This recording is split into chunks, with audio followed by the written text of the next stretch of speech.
Chapter 1. Okay, I'm ready, Hermione. We can go. The coming person has short golden hair, neatly groomed, and his face is a handsome man with a combination of Chinese and Western blood because of the combination of both sides.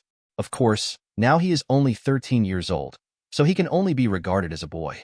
This man is the protagonist of the book, Colt Lynn Lyncher. His father, Carter Lyncher, is the owner of a law firm and a senior lawyer himself. Mother Camilla Lyncher, whose Chinese name is Lin Feifei, is one of the partners of the law firm. She is from China, and her grandparents immigrated to England. Seeing Colt coming down the stairs and sitting nervously on the sofa in the living room downstairs, Hermione instinctively stood up, holding her chest up and looking very nervous. Okay, brother Colt, let's go. Colt now understands that. Hermione's spirit has always been this way since she knew she was about to enter that very mysterious inner world. What Colt could not have guessed, however, was that there was a reason why Hermione was so nervous. It all started when they were in school when they were young. Colt grew up as the kind of kid from someone else's family. This is not just in learning, but in other fields as well. It can be said to be a perfect student. Hermione, who is 2 years younger than him, has been hearing about Colt's legendary deeds almost since he entered school. In such a big environment, how could a young Hermione not worship this legend? Although, she also has excellent grades in school, but in front of a legend like Colt, she is really not enough to watch. And now, she has the opportunity to continue to go to the same school as her role model, Hermione, who has almost evolved into a little fangirl, and nervousness is inevitable. I really didn't expect that Brother Colt would actually be a wizard, and I don't know which Hogwarts he was in. Is he also a legendary existence? Oh, how can you doubt Brother Colt? He must be the best wizard at Hogwarts. Yes, it must be. But I'm really looking forward to it. Can continue to listen to Brother Colt's legendary deeds. And I don't know if I can keep up with the other little wizards in Hogwarts. I hope I won't be hated by Brother Colt because I can't keep up with my studies. Not knowing Colt, who was nervous in Hermione's heart at this time, he tidied up his clothes and walked out of the 3-story villa with Hermione. At the gate of the villa, there was already a long-length sedan waiting for him. This is his father's special car, because of today's needs. So, after sending Colt's parents Carter and Camilla to the company, they came back and waited. After getting into the car from the open door, little Hermione, who followed behind, also got in obediently and sat beside him. As the door closed, the car quickly started and drove towards the unknown leaky cauldron. Looking at the shutters that had been closed, Colt didn't need to be so shy when speaking. Looking at Hermione, who was still very nervous, Colt shook his head helplessly, put his hand on Hermione's fluffy hair, and swayed her long brown hair. Okay, there's no need to be so nervous. In fact, the wizarding world and our world, it's not much different. At most, they can do magic, but they are also human, aren't they? Hermione, who understood that Colt had misunderstood, felt the warm palm on her head and didn't think about explaining anything. She nodded obediently. I know, Brother Colt, that. Seeing Hermione hesitate to speak, Colt patted her little shoulder. If you have any questions, just ask, and I'll tell you what I know. Perhaps it was Colt's words, which gave Hermione courage, and the little girl paused before asking, Brother Colt, is it difficult to learn at Hogwarts? If I fail to learn magic, will I be punished? Out. In that case, I can't continue to be in the same school with you. Of course, Hermione didn't ask what happened later, just thought about it in her heart. Colt has nothing to worry about Hermione's apprehension. Hermione's performance in the original plot proves that she is a very good little wizard, and there is no such situation at all. Of course not. When you receive the notice from Hogwarts, it means that you will definitely become a very good little wizard. You don't need to have any doubts about this. As for the problem that you were worried about not being able to learn, this doesn't exist either. With your performance in school, Hermione, there is no problem with learning magic. Trust me. Colt, who understood what Hermione was really worried about, thought about it and continued. In fact, before entering Hogwarts, whether it is a wizard from the ordinary world like us, or a wizard from a wizarding family, the basics are almost the same. Age limits their magic power, so even if they come from a wizarding family, they can't master more magic. At most they are just a few mischievous little spells. Their only advantage is their familiarity with the wizarding world since childhood. But these you can fully understand by reading a few more books in the wizarding world. So, there's nothing to worry about at all. Besides, don't you still have me? If you have any questions, you can come to me. Until this year's school day, there is still more than a month left. Time. Hearing Colt's words, Hermione raised her head and asked in surprise, is this true? I really have a problem. Can I ask Brother Colt? Colt was not surprised by Hermione's reaction. After all, he is a scholar. It is normal to be eager to learn. Of course, you can even live in my house if you want. Anyway, my house is very big. After school starts, you are only in the first grade. I think it's okay for me to help you with your homework. In this regard, Colt's confidence is very sufficient. You must know that in Hogwarts, he also continued the legend of the elementary school. Except in the first grade, it was delayed because of the need to make up for a lot of common sense problems, but at least the academic performance of the first grade did not fall, and the status of the first place in the whole grade was very solid. Chapter 2. But after the second grade, he broke out completely, not only in his usual studies, but also in the Quidditch pitch. He helped Gryffindor get a lot of extra points. Even in his second year, he was able to compete with the most powerful Slytherin, doing his duty as a chaser and helping Gryffindor score as many points as possible. Well, I need to go home and discuss it with my father, but I think there should be no problem. I just hope that when the time comes, Brother Colt won't dislike me. Hermione replied in a low voice, blushing. How can it be annoying? Hermione is so cute. Besides, in the entire Oxford Dragon Primary School, only the two of us became wizards and went to school in Hogwarts. If you can come to me, I will be happier. Woolen cloth. In this way, the two chatted and drove to the street where the leaky cauldron was located. He parked the car on the side of the road, ran over and opened the door. Master, we have arrived.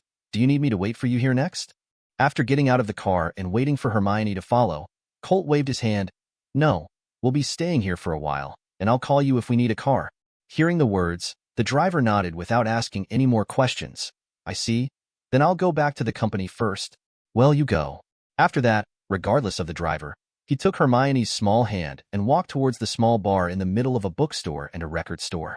Hermione, who was dragged and followed behind her, was flushed red at this time, but her heart was filled with happy little steps to keep up. Walking into the bar at the entrance of Diagon Alley, the owner of the bar, Tom, was still the same. When he saw Colt pulling a little girl in, he simply asked, "Do the guests need anything?" "No, boss Tom. We have to enter Diagon Alley and need to borrow the patio of the store." Tom nodded. "Whatever. You should know how to get in." Yes. After saluting slightly, Colt took Hermione and continued to walk behind the bar. Behind the shop is a very dirty and small patio, and here is the only wizard street in England. This is the entrance to Diagon Alley. Look it up. Colt took out his wand, the yellow-white body, starting from the trash can, counting $3 up and 2 in the horizontal direction. That's it. Remember?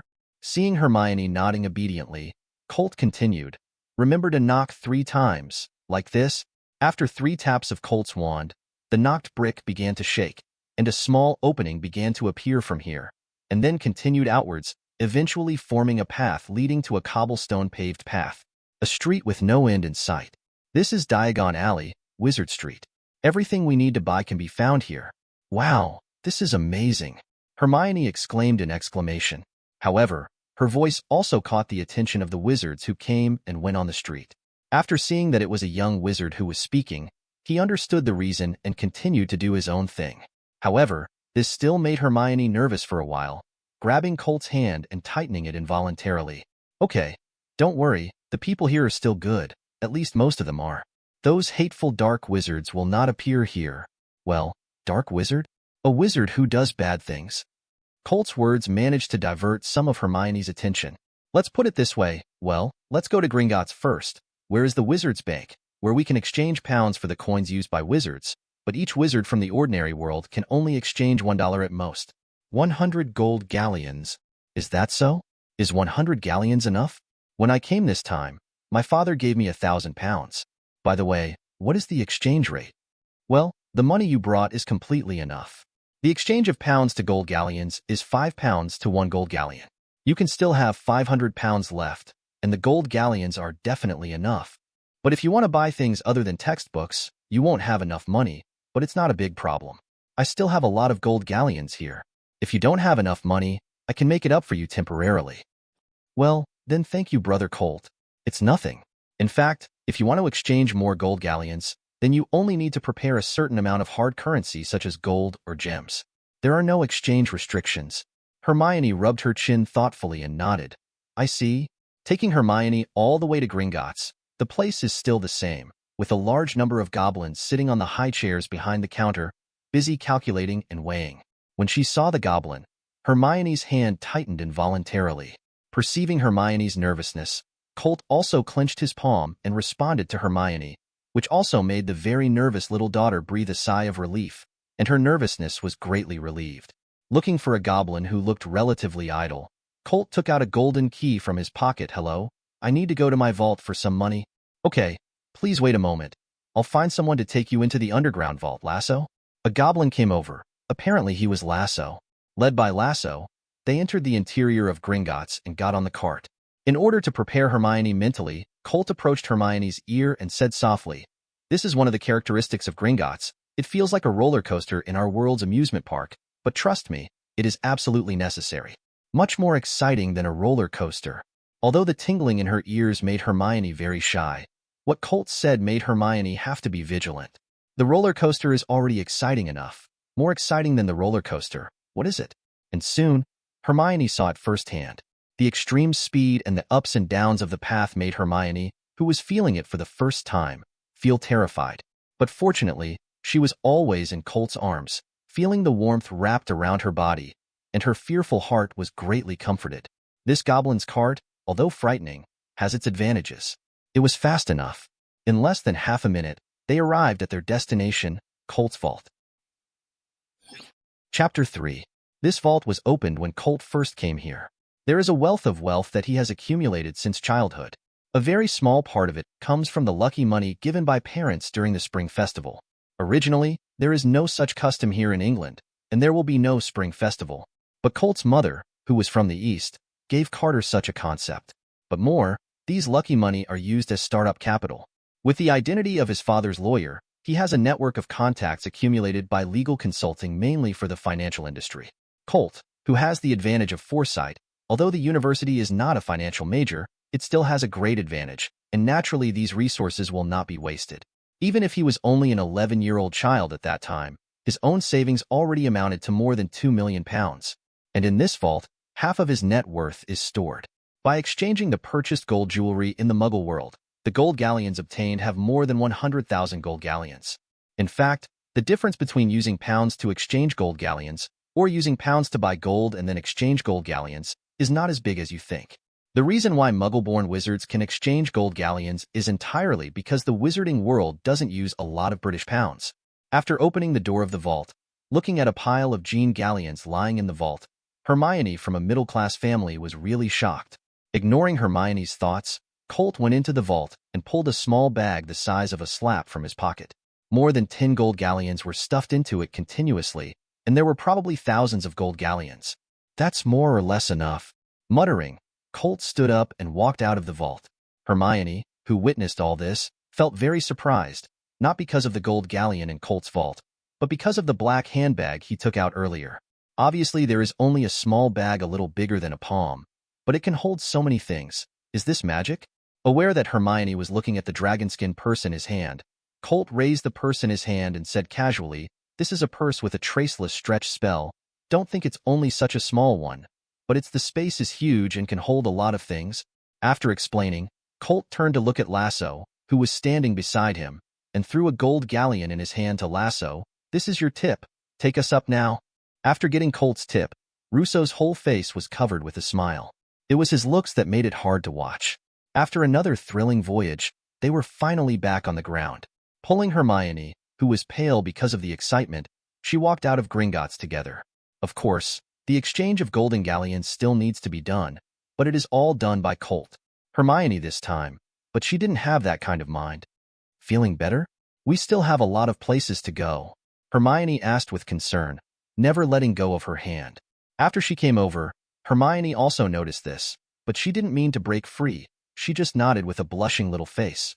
"I'm fine. Let's go buy the textbook." "Well, let's go then," he said, pulling Hermione towards the shop in Diagon Alley. "First of all, we need to order special school uniforms from Mrs. Mokin's robe shop. This is attached to the notice. Although there are no other clothing shops in this Diagon Alley, the most cost-effective one is undoubtedly This is the Family. Also, it seems that over the years, ordering school uniforms from Mrs. Morkin's robe shop has become an unspoken rule for all Hogwarts freshmen. So this time we also order the robes we need here." Hermione on the side didn't say much, just nodded and let Colt call the shots. Walking into the robe shop, there are also several young wizards about the same age as Hermione, who should all be freshmen this year.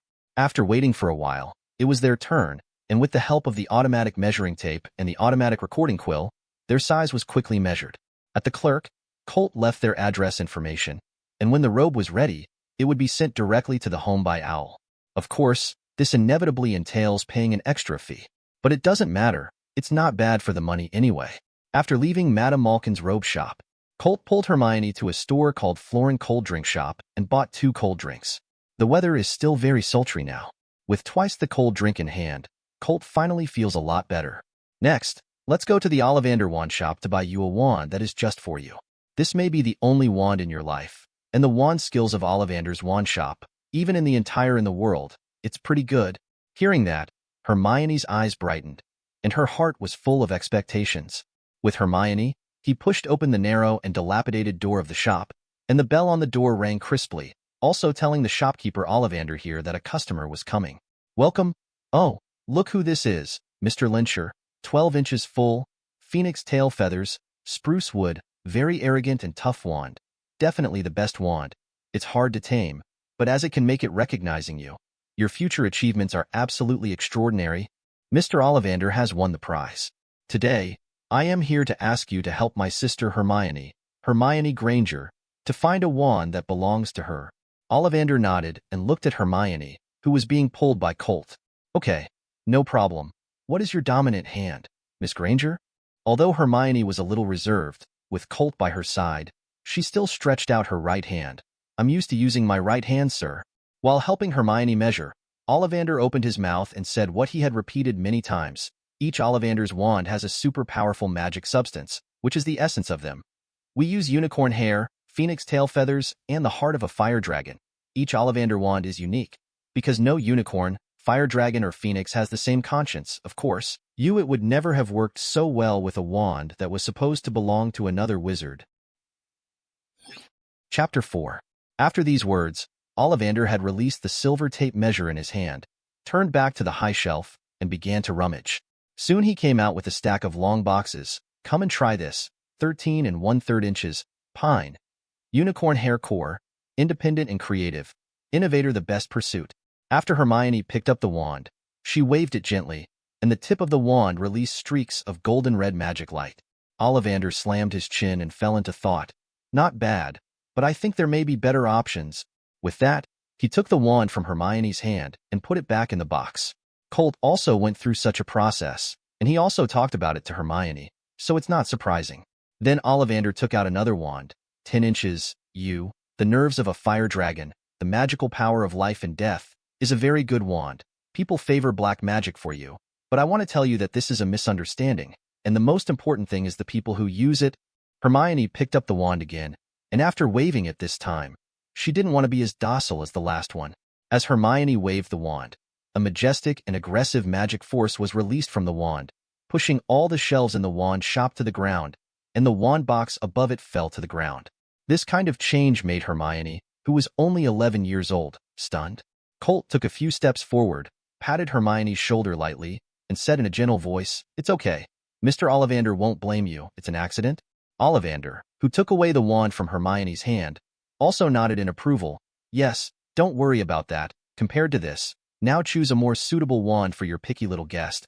That's the point. Your brother, Mr. Lyncher, was picking wands more than that." As he spoke, he raised his eyebrows thinking about Colt. His expression was very funny, but it also completely relaxed Hermione's young mind. "But I'm sorry, sir, for messing you up here." Hermione's courtesy was also very useful to Ollivander, and after shaking his head slightly, he took out another wand. After that, Hermione tried several wands in a row, but none of them could satisfy Ollivander. "Okay, that's it. 14 inches, grapevine wood, dragon's tendon cord, very elastic. Let's try it." I don't know if it's a psychological effect or what, but when she picked up this wand, Hermione had a feeling that it was it, which was very wonderful. He waved his wand lightly, and on the tip of the wand, a small tongue of flame spewed out, forming the appearance of a dragon. As the dragon's mouth spewed out, golden fireworks sputtered out, which looked very beautiful. "Oh my gosh, this is really amazing, isn't it? Sharp fit, magical effect. Seriously, I thought I'd never see it again in my life, but I didn't expect it to happen again today. Witnessed such a miraculous scene. Okay, it's your child, and thank you for letting me see this magical effect again. The wand in Hermione's hand, the magic effect was over at this time. Ollivander took the wand from Hermione's hand, put it in the box, and wrapped it in brown paper. After paying 8 galleons, the wand officially belonged to Hermione. After saying goodbye to Ollivander, Colt walked out of the wand shop with Hermione. Okay, the wand is ready. Next, let's go to the Toffin clothing store. I ordered something and I need to pick it up. He continued to hold Hermione's little hand as he walked down the streets of Diagon Alley. Compared with Mrs. Mokin's robe store, Tuafon clothing store is undoubtedly more high-end, and it is mostly aimed at those high-end people. After entering the Tuafon clothing store, a gorgeous lady greeted her. This is Ms. Nasha, the owner of the store. Welcome. What do you need, sir? Colt bowed slightly dignifiedly, and then said, I'm Colt Lyncher. I ordered something from you before, and now I'll get it. Ms. Nasha thought about it for a while, and the smile on her face became even brighter. Yes, Mr. Lyncher does have your order. We have finished it. Please wait a moment. I will go to give it. You take. Madame Nasha turned and walked into the back of the store, and it didn't take long for her to come out again. I saw the 2 paper bags in her hands, one large and one small. The large one was almost the size of a backpack, and the small one was only the size of a small satchel. Here is the item you ordered. There is a space bag carefully crafted by Toffin Garment Store. I think this big one should be yours, and this, perhaps, you would prefer to hand it over to its owner, said. Madame Nasha handed both paper bags to Colt. Thank you, ma'am. Colt, who took the 2 paper bags, did not open the big one, but opened the small one. From the inside, he took out a small silver-white handbag that shone with a faint light. The handbag is only the size of 2 palms. It is small and exquisite, but it is exquisitely made and very gorgeous. When the bag appeared, Hermione's eyes could never take her eyes off the bag. Seeing Hermione performing like this, Colt was even happier. He handed the handbag in front of Hermione. Hey, this is Hermione for you. It's a gift to celebrate your entry into the magical world. I hope you like it. Hermione felt even more joyful when she heard Colt's words. However, she soon thought of something. Although she was very reluctant, she still reached out and pushed the handbag in front of her. No, Brother Colt, I can't have it. This handbag is very precious at first sight. How can I take it? Looking at the sensible Hermione, Colt smiled knowingly, pulled up Hermione's hand and put the handbag on hers. Okay, we don't need to worry so much. This is a gift I gave you. You can take it, and to be honest, this handbag is in addition to the handling fee and a very small part of the material cost. I didn't spend much money. The unicorn hair on this was bought from Hagrid, the key keeper at Hogwarts, and it didn't cost much, so you can take it with confidence. Chapter 5. She looked at the white handbag in her hand, and then at Colt's expression that could not be rejected. Hermione finally accepted this gift. Then I'll take it. Thank you, Brother Colt, already. Colt is very satisfied with this. That's good. Reaching out and whirling over Hermione's head. Hermione looked at the handbag in her hand, full of joy. Until this time, Mrs. Nasha, who had been standing by the side, explained. This handbag is woven using the unicorn hair provided by Mr. Lyncher, and inlaid with some magic materials. A very powerful traceless stretching charm is placed on it, as well as the floating charm, and the interior space reaches 2,000 pints, a little over a cubic meter. As long as the load does not exceed 2,000 pounds, a little less than a ton, it is almost imperceptible. More than 2,000 pounds, and only about 1/10 of the weight will be felt. Listening to Madame Nasha's explanation, Hermione was even happier. Such a precious gift, if not all, at least showed how much Colt valued her, right? There is also Mr. Lyncher's dragon skin backpack. The interior space is even larger. Even if it is a fire dragon, it will be no problem, and it will weigh no more than 40,000 pounds. It will be as light as nothing, and the quality can be completely assured. Not even a dragon's breath can damage it. In this regard, Colt can be said to be very satisfied, nodded with a smile. Very good. I am very satisfied with the craftsmanship of the Toffin clothing store. If there are other needs in the future, I will give priority to you here. What Mrs. Nasha needs is this promise. Mr. Lyncher can rest assured of the skills of the clothing store, and welcomes you next time. After getting the custom bag, the next shopping in Diagon Alley will be much smoother. No matter how many things, Colt can pack it back without worrying about shipping. After walking with Hermione until it was dark, Colt left here contentedly. However, after a day of shopping, Hermione, who was only 11 years old, was already exhausted. When she came out, Colt carried it directly on her back. After a day of shopping, the two returned to Colt's house in the family car. When they entered the hall of the villa, they saw Carter and Camilla, as well as Hermione's parents, sitting on the sofa and chatting. Hermione's parents are not worried about Hermione. After all, with Colt, what should they worry about? But when I saw Hermione being carried back by Colt, the stone in my heart finally fell. Mrs. Granger hurried forward, carefully lifted Hermione off Colt's back, and whispered, "I'm really bothering you today, Colt." "Hermione didn't bother you, right?" Colt shook his head. "No, Hermione is very good this day. It's me. I have a lot of things to buy. So coming back so late has made you wait, Mrs. Granger, for a long time." Mrs. Granger shook her head quickly. "Where is it? We should be sorry. If it wasn't for you, we really don't know what to do." Looking at the other adults who were sleeping with Hermione, their voices instinctively lowered a lot.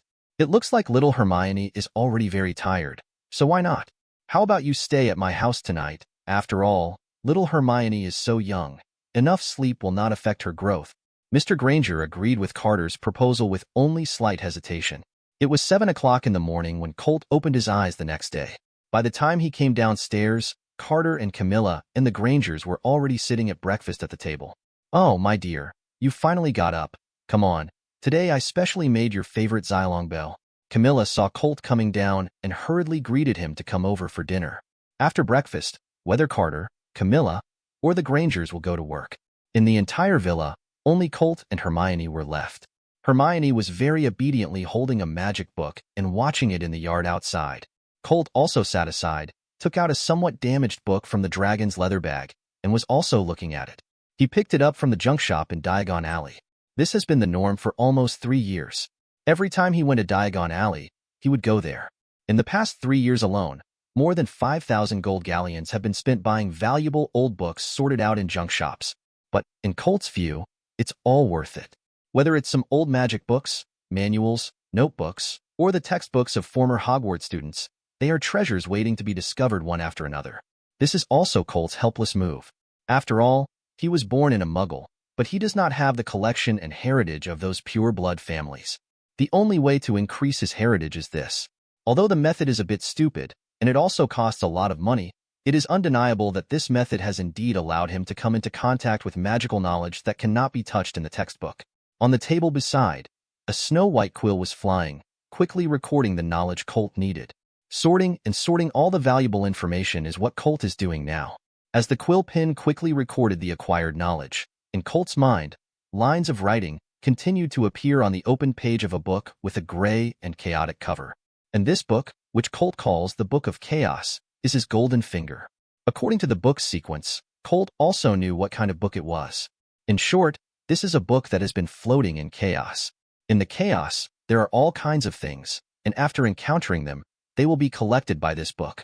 In the endless years, the things collected in this book are varied, and almost no one can really know how many objects of each world exist in it. But just from Colt's own experience in the past 10 years, he can understand that there is absolutely no simple thing in it. And there is only one way to obtain the items in it. Fill knowledge into this book. No matter what knowledge it is, you only need to fill it in. After reaching a certain limit, you can obtain the items in it. Chapter 6. After more than 10 years of hard work by Colt, he has only obtained 3 items. A pair of eyes from the Naruto world Shirinyan. A volume of exercises from the mortal world of immortality, Dainju. A pair of gloves from the world of Janmei, God's Hand, Perfect. It is simply unimaginable that just these 3 items can help Colt. At present, the writing wheel eye has been developed by Colt to the level of 3 Goyu, which can be said to be the limit that can be achieved in a short period of time. And the reason for being able to enter the country like this, most of the credit is on Dainju. The cultivation of Dainju made Colt's spirit extremely powerful and played a crucial role in the development of Shirinyan. And it's not just that, after the divine soul is strong, the magic power in Colt's body is also growing rapidly at a very terrifying speed. As far as Colt's magical power is concerned, it is not inferior to the elite Aurors of the Ministry of Magic. For the control of the magic in the body, it is even more thrown out of the 108,000 miles. In addition to this, the royal hand of God, although at present, the help is not very big, at most a pair of gloves whose protective ability far exceeds that of dragon leather gloves. But it's just that Colt hasn't come into contact with more advanced magical knowledge.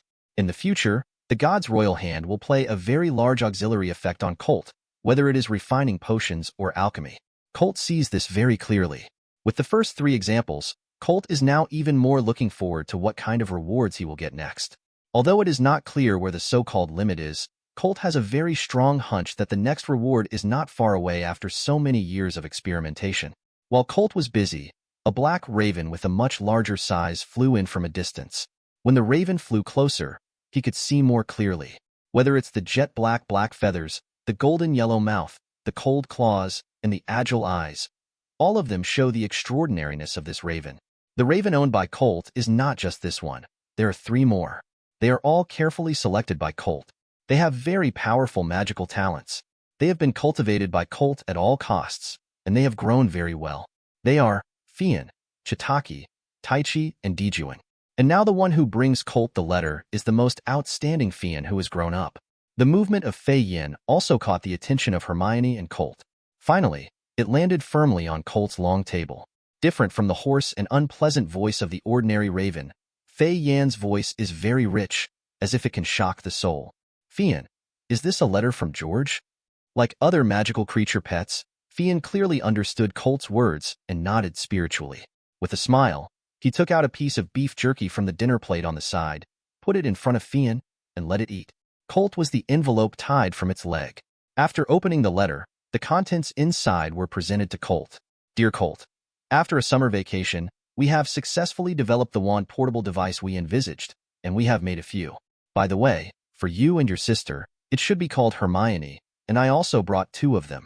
It should be regarded as our entrance gift to her. Okay, that's all. I hope to start school soon. We can't wait to meet you. Best wishes. George and Fred and George, looking at this simple letter, Colt laughed. These 2 guys are still like this. Even if it's the name at the end of the letter, they have to fight. The name on the tail was smeared several times, and it was obvious that the 2 had been arguing about it for a long time. Putting the parchment down, Colt picked up a package that came with the letter. The package wrapped in craft paper was not damaged. After opening it, there was a cardboard box inside, and when I opened the carton, I saw 2 5-inch wrist-like things. The overall material is leather. The specially treated dragon skin is very delicate to the touch. The wrist guard can also be adjusted, so it won't be useless because the arm becomes thicker. I put a wristband on my right hand and moved my wrist, and I didn't feel any discomfort. Although it is currently summer and the weather is very hot, there is an icy cold touch on the wrist, which is obviously curing the freezing curse. No, not only the frozen charm, but also the fire charm, obviously taking into account the feeling of wearing it when the weather is cold in winter. After nodding in satisfaction, Colt took out his wand, pulled a rubber band-like thing from the wristband, and fastened the front button to the end of the wand. He just used his magic power to sense it slightly, and the wand in his hand shrunk into the wrist guard. Then there was another magic trigger, and in almost a fraction of a second, the wand, which had been retracted into the wristband, suddenly popped out and flew to the front of Colt's right hand. Quick-eyed Colt grabbed his wand. This whole action was completed almost in an instant, without any sloppiness. Colt is very pleased with the results.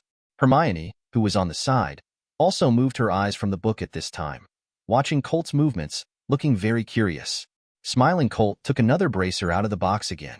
Now, this is for you. It's a gift from my friend, George Fred. Try it. Hermione didn't refuse. She took the wristband very obediently and put it on her wrist. Although a bit clumsy, he managed to buckle the wand on the wristband. What to do next, however, was unclear to Hermione.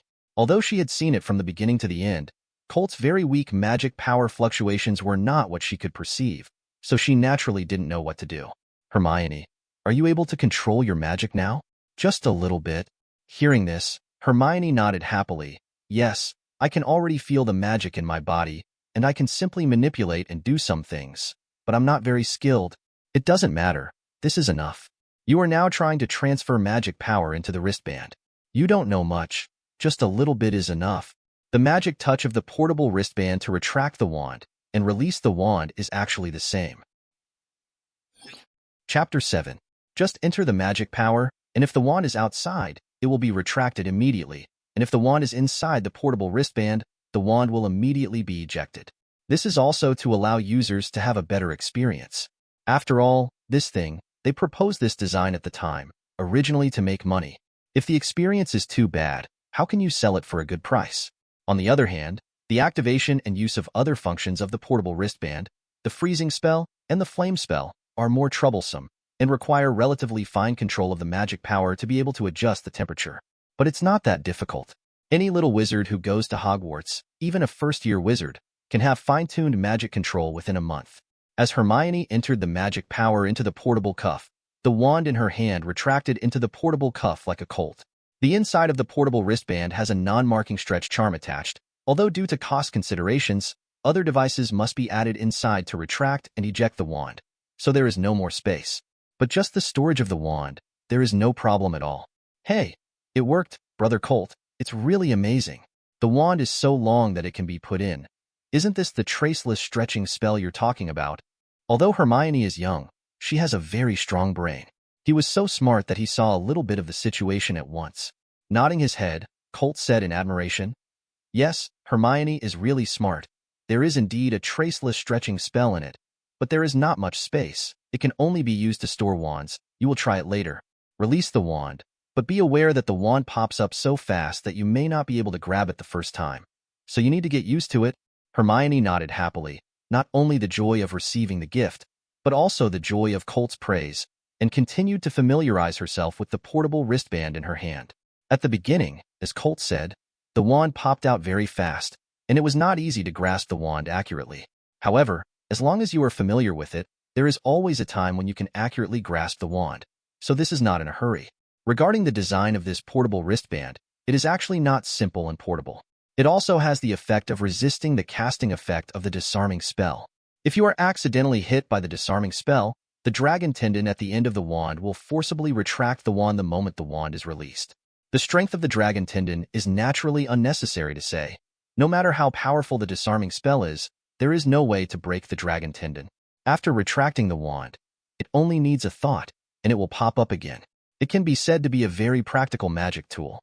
It is this feature that really gives Colt the confidence to make their work a hit. Of course, this portable wristband is only the first product to be prepared and will continue to be researched in the future. However, the benefits it can create cannot be underestimated. If nothing else, at least the Weasley family will soon be able to get out of the current predicament. Colt didn't really care about money or anything. As far as his investment in the ordinary world is concerned, it can bring him a lot of income every year, and he does not despise the small market in the wizarding world. But he didn't like it, he still did it, and it was just for the social status of the wizarding world. After she was full, Fian flew out to play by herself, and Colt himself continued with the previous things, constantly sorting out the old books and knowledge from the old textbooks that he bought this time. Old books are okay. After all, they are systematic, and even if there are notes from predecessors, they are very targeted. But the old textbooks are very scattered. Most of them are students who used to go to school, or are still in school, and they came up with an idea. Some are useful, but more are useless fantasies. These are all things that Colt needs to look out for. He has been busy until the sunset is like fire, and he temporarily stopped what he was doing. During this period, Hermione didn't bother him much, just read the book quietly. "Okay, Hermione, don't watch it anymore. It's been a day since you watched it. Take a good rest. Don't worry so much, even if you're at school in the future. If you have any problems, you can come to me. There's no need to do this. Tired. Besides, you are still young now. Don't hurt your eyes." Hermione heard the words, put down the book in her hand, rubbed her dry eyes with her small hands, and nodded ignorantly. "I know, Brother Colt." In the next month or so, the living habits of the two people are basically the same. Colt is constantly sorting out all kinds of knowledge and entering the newly acquired parts into the Book of Chaos. And Hermione, except for the first 10 days, read some historical and biographical books in the wizarding world, and later, began to study magic. 1 month today, Hermione has successfully learned more than 10 spells.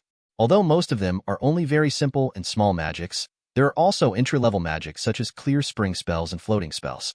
At the current level of Hermione, the little wizard who may have finished the first grade may not be able to reach her current level. And Colt himself, after this month of hard work, finally completed his own thing and got a new reward as he wished. A branch no taller than a person. Although it is only a branch, its name is not simple at all. It is called the hibiscus tree. This branch is nothing but a main trunk, the thickest of which is no more than the thickness of an arm, with some branches on it. But even so, it is equally extraordinary. It's a pity that this branch is no longer possible to plant, otherwise, he would have to plant it anyway.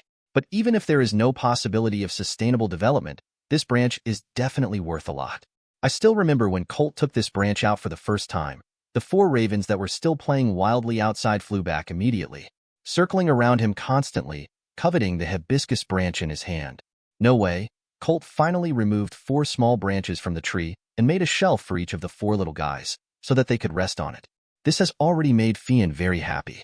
Since I got the hibiscus tree stand, I haven't even returned to the birdcage, nor have I gone out to play. I stand on it every day with my eyes closed. It's stuck there like a specimen. Chapter 8. However, Colt, who has a shaker, can clearly feel that their bodies are changing rapidly every day. In just 1 week, Fian, the strongest of the 4 little ones, has successfully completed the first transformation. Not only was the mouth more golden, as if it was made entirely of gold, even the claws were also plated with a layer of golden light. Moreover, on the top of its head, a golden feather line also appeared. Just looking at it with the naked eye, it gave people an extraordinary feeling. And soon, the other 3, Taiyi, Dijun, and Huayi, also completed their respective transformations. Although it still doesn't look as miraculous as Fian, it is even more brilliant than the previous Fian. Colt is very pleased with the changes in the 4 little ones. He doesn't expect these 4 ravens to become the legendary golden crow, but at least it can't be too bad. If some magical means can appear in the future, it will also be an aid to him. In addition to the consumption of the hibiscus branches for the 4 little ones, the rest were collected by Colt. Now his knowledge is obviously impossible to use such god-level materials. Instead of wasting it, it's better to put it away first, and then take it out when you need it later. After all, although there are still a lot of hibiscus branches, you will find that when you use them, you will find that there are only a few, but you can't afford to waste them. Time flies, and it finally arrives on September 1st, which is also the time for their school to start. Colt packed up early that day. After breakfast, he took Mr. Granger's car and Hermione to King's Cross Station by Mr. and Mrs. Granger. Although, Colt didn't want the Grangers to have too much contact with the wizarding world. After all, the wizarding world would not be peaceful in the future. With more contact, for ordinary people, it might become a burden to Hermione. While Colt is confident he can gain enough power to protect his family and friends before things get out of hand in the wizarding world. What if? But as a parent who wanted to send their daughter to school, Colt couldn't stop it. After Mr. Granger parked the car, the 4 of them walked lightly to the platform 9 3/4 and passed through the magical passage. The crowd that appeared in front of them again was a lively crowd. They didn't come too late, but it wasn't too early. Many little wizards and their families had already come here. After Colt appeared, many people greeted him along the way. In the past 2 years, he still has many friends. In addition, Colt himself is good enough. Even if he was born in the Muggle world, there is no way to hide his own excellence, and there are still many people who are willing to be friends with him. What's more, Colt, who is a hybrid of the East and the West, can be said to be the best in appearance and temperament, which has attracted a large number of young fans to him. One can imagine the popularity of Colt, in the end how. As time went on, it was almost time to drive the Hogwarts Express. Just as Colt was with the Grangers, chatting, a voice suddenly came from the station passage. "Hey, look what I see. Oh, isn't that our Lyncher superstar? Anything else?" Yes, look at my brain. Mr. Lyncher is still our boss. It's really an honor. It's an honor to meet you here, Lord Lyncher." Such a tone, such a seamless way of speaking. Colt didn't even have to think about it. He knew it was Fred and George. Shaking his head helplessly, he turned to look at the pair of twins who trotted over and hugged each other. "You two guys, don't say that to me. Besides, you also have a stake in that magic supply store, okay? We are just a cooperative relationship. You are not my employees." That's right. But I still have to thank Lord Lyncher for his generous sponsorship. Otherwise, we wouldn't be able to wear it this year. Such a brand new robe. Yes, and this one. With that said, Fred took out a note from his pocket. "This is our Weasley family's collection. I know you like it, so we just took some not so dangerous ones and brought them here. Hope it helps you." Looking at the notebook Fred handed over, Colt didn't know what to do for a while. You must know that the collection of any pure-blood family is no trivial existence. It's true that the Weasley family is in decline, but it's just that it's down. It doesn't mean that their family's inheritance is cut off. For the pure-blood family, as long as the inheritance is not cut off, it is just a very simple matter to rise up. Among them, the inherited knowledge is the most crucial point. But now, Fred and George, these two guys, actually took out all this kind of things. This made him a little overwhelmed for a while. Although this is the second life that Colt has experienced, in his last life, he was just a college student who was just about to enter the society. Facing such a situation, he still couldn't handle it well. Just when Colt was at a loss, the mother behind them, Mrs. Weasley, spoke up. "Kid, just take it. Maybe the Weasley family can take out this trivial thing. Compared to your help to their 2 leather monkeys, this is nothing."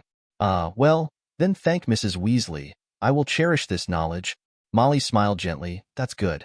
I can see that you are very good, and your future achievements will be extraordinary. Next, I want you to help take care of George and Fred in school. The temperament of these 2 guys is so out of touch." Molly's words made George and Fred want to refute on the spot, but in the end, she glared back at them at a glance and stood by honestly, not daring to act wild. "Where is Madam? We are all classmates. Shouldn't we help each other?" After a simple chat, the Hogwarts Express was about to leave, so all the children who were about to get into the car walked up. The parents below, although very reluctant, silently watched the children get on the bus. Chapter 9. With the sound of a long whistle, the train started to move slowly, and soon the parents who saw off on the platform were no longer there. After the Hogwarts Express was no longer in sight, the Grangers and Mrs. Weasley said hello, passed the previous passage, and returned to King's Cross. This time, even without the guidance of the wizard, they were able to pass through that passage freely, because they have been marked on their bodies and will not be rejected by the channel. And Hermione in the car, although her mood was a little down, she was full of vitality for the wizarding world she was about to enter. Colt didn't plan to take Hermione with him all the time. He was a third-year student after all, and he couldn't be with Hermione all the time. Hermione still needs some friends of her own, friends of the same grade. "Okay, Hermione, you should also make some friends in the same grade as you. I think Ronald can definitely help with this, right?" Colt looked to the side and stood awkwardly. Ronald. When brought up by Colt, Ronald was a little dazed at first, but he quickly recovered and straightened his chest. "Yes, I will help. I think we will be able to make more friends soon." Although Colt's words made Hermione, who had just come into contact with the wizarding world, a little uneasy. But as Colt said, she should have friends of her own, so she didn't reject Colt's proposal. "Brother Colt, then Ronald and I will leave first. Goodbye. See you at school," he said, waving goodbye. "Well, have a nice journey." George and Fred, who were on the side, also told Ronald, "You have to take good care of Hermione, otherwise, you know ours, and we can't guarantee that you will have a pleasant semester." Ronald couldn't help but shuddered at the threat of George and Fred. He had been taught the methods of these 2 brothers who were not doing well since he was a child. There was no mother here, so he didn't dare to offend them. He hurriedly promised, "I can definitely take care of Hermione, you can rest assured." After saying that, he dragged his salute and walked towards the lower grade carriage. After the 2 little radish heads left, there were only 3 of them left. "Okay, please leave. Then it's our adults' time." "Yeah, come on, Colt, come with us. We'll show you something good." As the 2 said, they pulled Colt and walked towards an empty box. After entering the box and closing the door, the 2 of them mysteriously took out a thumb-sized thing that looked like a capsule from the suitcase. "Dang, dang, dang, dang. Stealth smoke bomb. According to what you said, the smoke bombs of the Muggle world are made, and there is this. We will no longer worry about being caught by Filch when we go out at night. And his cat, Mrs. Loris, for sure. It's going to be a treat. This is a special version, and it will have a very strong, pungent smell. Custody keeps her from smelling us." Seeing the 2 of them take out a lot of stealth smoke bombs like offering treasures, Colt helplessly raised his forehead. "Okay, all right, hurry up and put it away, or if Percy sees it, it will definitely be confiscated from you." "How? Don't you need it? This is something we specially developed, don't you think? Is Mr. Lyncher going to be a good baby? Don't want a night tour?" Colt rolled his eyes. "Of course not, but I don't need this stuff. If I want to get out, I'll use the disillusionment charm." "What? What? Have you not? Have you learned the illusion spell? This is really incredible.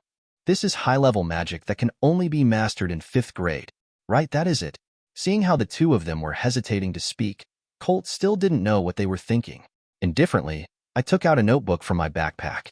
The notebook was small, only the size of a palm, and very thin. It's all about the phantom body spell, as well as some Colt's experience notes. Based on what he knew about these 2 guys, it was inevitable to learn the illusory body spell. So, he was ready early. "Thank you so much, Colt. Yes, you are indeed our good buddy." After saying a word, The two of them couldn't wait to open the notebook and read it. Seeing that the two were quiet, Colt also took advantage of this rare opportunity to take out a magic book again and continued to read. Although after a month of sorting, the second-hand store owner has found too many things this year. Colt not only needs to sort out the extra knowledge, but also does some sorting and research when he encounters the knowledge he is interested in. Therefore, until now, he has not read all the books. But it's almost the same, and it only takes a week at most to finish it all. Of course, in the magic notebook that the Weasleys gave him, which is a good thing, and it will take some time. The three of them were so quiet in the box reading the book. Ronald and Hermione on the other side, after a difficult journey, finally found their target. To be precise, it should be Ronald's goal. Just beginning with the most famous savior in the wizarding world, Ronald obviously still can't let go. After finally putting his salute on the shelf, Ronald began to chat up with Harry a little embarrassedly. However, they had already met at King's Cross Station before. Harry entered here under the guidance of the Weasley family. With such a relationship, Harry's first impression of Ronald was pretty good. And, perhaps because of a little savings at home, Ronald also wore a new outfit. He is not as inferior as the original plot. Under Ronald's intentional friendship, the three soon became one. As for Hermione, perhaps it was because she was relieved from Colt for a month, which made her habitually restrain her frizzy character. Of course, it was more because of the precedent of Colt, who helped her and brought her into the wizarding world. Let her not use that kind of sharp-edged performance full of thorns to protect herself because of anxiety. The relationship between the three is rather harmonious. Just as the three were chatting enthusiastically, the box door was pushed open again. Chapter 10. A chubby boy who looked a little silly cried and asked in a low voice, "Have you seen my pet? I lost it again."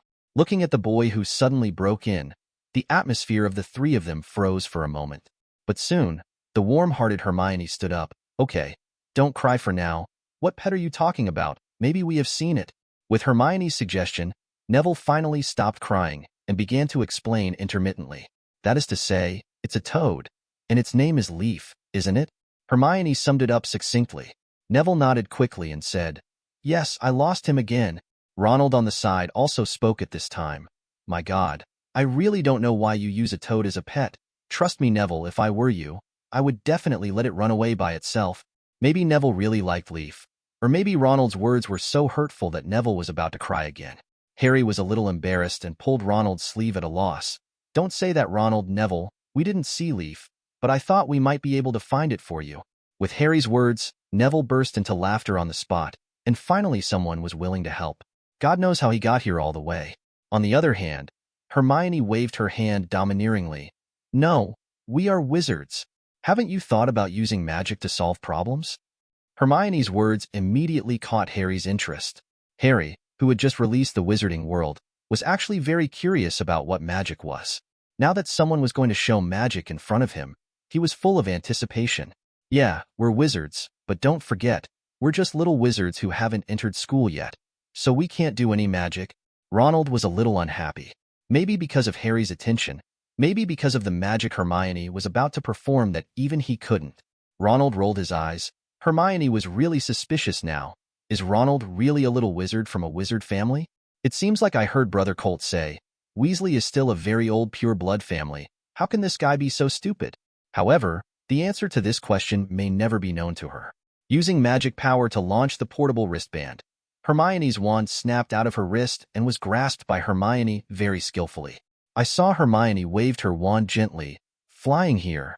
Immediately afterwards, the four people in the box saw a toad that emerged from the seemingly empty ground and flew into Hermione's hands. After all, she was still a girl, and she instinctively resisted this slippery, ugly-looking creature. Before Ralph could fly into her hands, Hermione waved her wand and threw Ralph to Neville. From beginning to end, the toad never touched her. I said, "You won't start buying the book, and you haven't even seen it. This is one of the most basic spells in our first grade, although it's better to learn it later." Harry turned a deaf ear to Hermione's words, and all his thoughts were now on the magic that Hermione cast. This is really amazing," he said, tugging at Ronald's sleeve. "Look at Ronald. That toad flew right in front of her, and then she threw it to Neville. Is this magic?"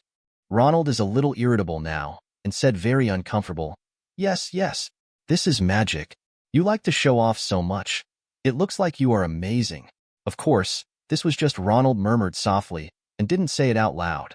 He still remembered that this girl was his brother's friend's sister, and he didn't dare to express his dissatisfaction directly, otherwise, he might be miserable.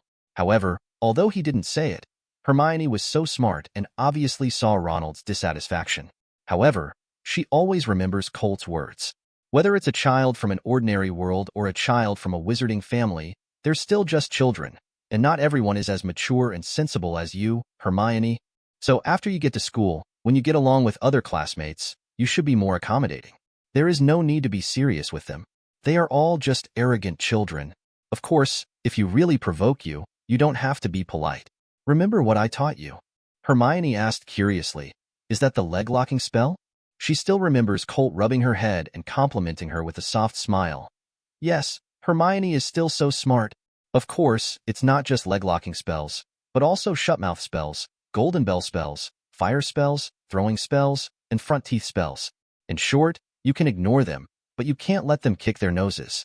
Face, when it's time to teach, don't be soft. You have to remember what happened. And I'm still here, do you understand? Well, I know, Brother Colt. I remember it all.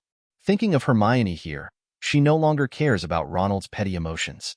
After all, the other party is also the brother of Colt's brother's friend, so she doesn't have to give him a curse for such a petty emotion. At this time, Harry had already stood up and asked very curiously, Hermione, is this magic? This is really amazing. How on earth did you do it? It's nothing. It's just a simple flying spell. As for the last one, it's a simple magic application that my brother Colt gave me. It's very simple and can be learned easily. Is this true? Can you teach me that too? It's the magic application or something, okay? Harry looked at Hermione expectantly. This made Hermione feel very satisfied. When Harry said this, it wasn't just himself. Even Ronald and Neville on the side wrote the word "want to learn" on their faces. In this regard, Hermione has nothing to do with it. Anyway, according to Brother Colt, this magic technique is very simple. Many senior wizards actually use it in their daily life and do not feel that they have used it. So, there is nothing that cannot be taught to them. Actually, it's very simple. You should all be able to sense the magic in your body. Chapter 11. The Resolute Hermione. Seeing the three students nodding their heads obediently, Hermione was very satisfied. This technique is also very simple to say. You just need to take out your wand, release the magic power, and imagine the object you want to move. There's a rope pulling it to make it move the way you want. It's that simple. At the beginning, your magic powers are not proficient. You can try to use very little magic power. You can try to move a piece of parchment or a feather or something light first. After you are familiar with it, you are trying to increase the magic power and increase the power and speed of the traction. Of course, this method is only suitable for relatively light things. If the object is too large and heavy, it is better to use the floating spell to move it. According to my brother, if something is too heavy, it can move. But the magic power that needs to be consumed is far more than the traction of the floating spell. While talking, Hermione also prepared the props, tore off a piece of parchment paper, and put 3 small notes on the table, and gestured for them to try it. The 3 of them are still very new to this magic use technique. Actually, that's not to say that Ronald and Neville's family didn't know about it. Just because they are still too young now. I haven't fully controlled my own magic yet, and I can't use it for the time being. But later, after fully controlling the magic power in the body, such skills can be easily discovered, and there is no need to teach them at all. Hermione was just growing up too fast, and when she asked about it, Colt said it by the way. Time passed little by little in the common sense that Sanshao was very interested in. Just when the 3 were in high spirits, the door of the box was pushed open again. And this time, the person who came was not as polite as Neville. The door of the box was smashed against the box wall with a direct bump. This sudden sound also caused the 3 people who were trying their best to lose control of their magic power, and the notes touched by their magic power were destroyed by the runaway magic power in an instant. Some were lit, and some were torn to shreds. The boy who broke the door with violence didn't care about it at all, and even said arrogantly, "It seems that the news I heard is true, but it seems that these so-called friends of yours can only be bringing you to play these kids tricks, Potter. I don't think you want to make friends with other people. These unpopular things don't help you. Maybe at this point, I can help you," said, with platinum blonde hair, the little devil head, stretched out his hand. Anyone who saw the expression on his face could see how confident he was. However, his self-confidence did not help him much. "Harry, who was originally dissatisfied with the people who disturbed their attempts to practice magic control, was even more rude at this time. And to be honest, he himself was very disgusted with this boy. No, thank you. I think I know what I need to do to make good friends. Being rejected made Draco's face a little uneasy, especially in front of his roots. In order to save a little bit of his face, he even made a threatening speech. Potter, if I were you, I wouldn't say that. You should be careful, otherwise, no one can help you. When that time comes, maybe you can only follow the same path as your parents, and trust me, that will definitely not be a good choice. As he spoke, he seemed uneasy, and Draco continued. There are a lot of people who don't know what to do, just like this. While speaking, he pointed at Ronald beside him. Looking at this fiery red hair, I knew it was a Weasley again, and the stench of poverty and vulgarity couldn't be concealed by a new dress. Draco's words completely broke Ronald's defense. At the moment, he desperately used his new wand to point at Draco, who had been spewing venom. However, his movements were suppressed by Hermione's quick eyes and hands. Although Draco's words were indeed infuriating, even an outsider like her felt annoyed for a while.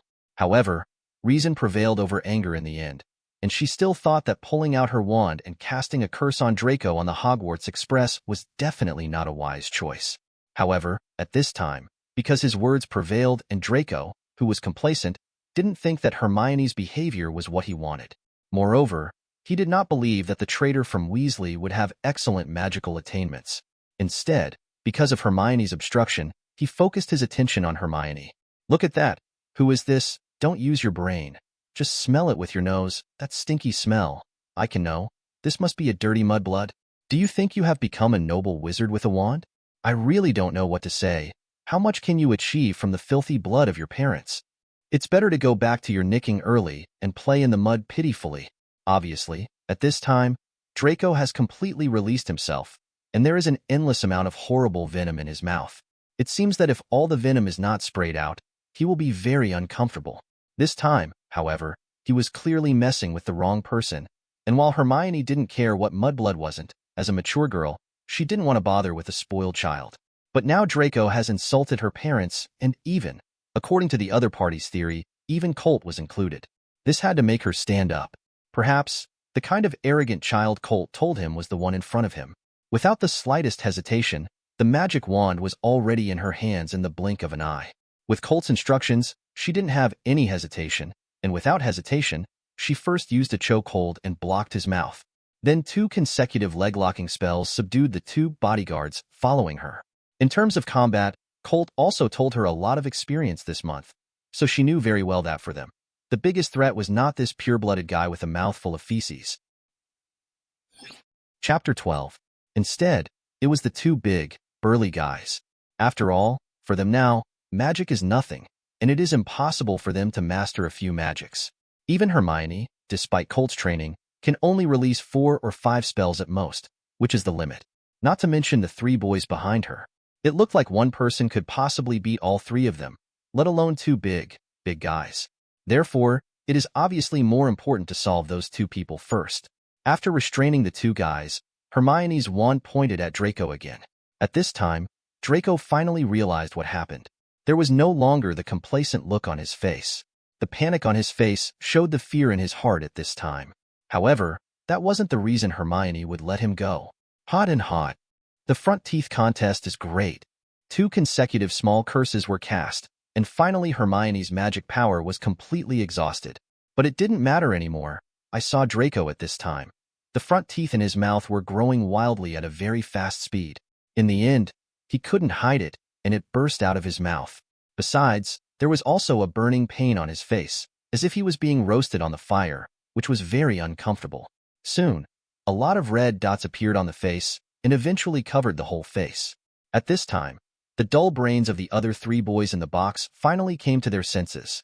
Seeing the guy who was still spraying shit at them just a moment ago, it's so miserable now. They couldn't help laughing anymore and collapsed on the seat. But while making fun of Draco, they also deeply engraved one thing in their hearts. In the future, they must never make Hermione angry, otherwise, they will be miserable. The consumption of mana is too much, making Hermione feel a little weak at this time. But this is nothing. The little wizard's magic activity is still quite high, and the recovery speed is also very fast. It may be that before Hogwarts Express arrives at the station, The magic power in Hermione's body has already recovered. A few minutes later, Crabbe and Goyle, who were clumsy and couldn't get up because of the leg-locking curse, fell together, and Draco, who was screaming in pain because of the curse on his body, finally caused the other boxes. People's attention. After everyone saw what happened here, they all began to discuss with great interest. Perhaps, no matter where you are, there will never be fewer people watching the fun. What happened here quickly caught the attention of the inspecting prefects, and soon several students who were obviously seniors walked away from the crowd watching the event and walked into the center of the incident.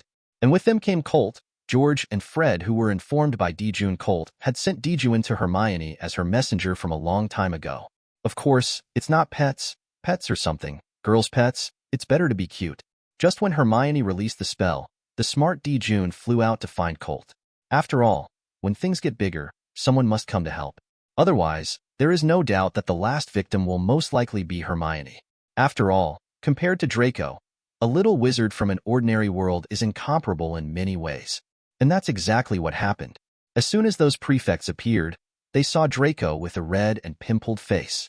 Malfoy, who has a similar logo to Weasley, with platinum blonde hair, is also their label, and even if it is beyond recognition, it is easy to recognize. A fifth-year prefect who was born in Slytherin immediately shouted angrily, "Can anyone tell me what the hell is going on? Who the hell cast a curse on Malfoy? You'd better give it to me obediently." I stand up. Although he didn't say anything else, his tone and expression showed his position. If it is said that this is the work of a little wizard from an ordinary world, or that his character is relatively weak, he may hide quietly at this moment and dare not stand up at all. But who is Hermione? That is the little lion of Gryffindor in the future, not to mention now that she has seen her brother Colt coming. Naturally, she will not be cowardly. He immediately stood up. "I did it, he first." But before she could defend herself, the Slytherin prefect interrupted her rudely. "Shut up. Do you know how serious the consequences of casting a curse will be? Believe it or not, I will throw you out of the Hogwarts Express right now, and let you stay in this uninhabited field forever." The man's terrifying expression really shocked Hermione, causing her to retreat back and forth with a pale face for a while. But soon, behind her, she encountered a warm and solid barrier. Hermione realized something. The fear in her heart, all of a sudden vanished. I just listened to Colt's calm voice and said without any waves, "Oh, is it? I really don't believe you can do it. Why don't you try it yourself? Maybe it really works." Although these words are not as loud and aggressive as the Slytherin prefect. However, I don't know why. All the people who heard this were more willing to believe Colt. The Slytherin prefect, who was still angry at first, wanted to spray feces when he heard that someone dared to refute his words at this time, or even drew his wand directly to the other party. But all of this disappeared when he saw Colt's face. To put it bluntly, in this world, strength always comes first. More than 10 years ago, Voldemort was able to rule the entire magic world with his own strength alone. Although Colt does not yet have such strength, it is undeniable that even if he is in 5th grade, he is still a senior. This also means that his strength should be said to be the strongest among all the Slytherin students in the 5th grade. However, so what? Colt's reputation has long been spread in Hogwarts.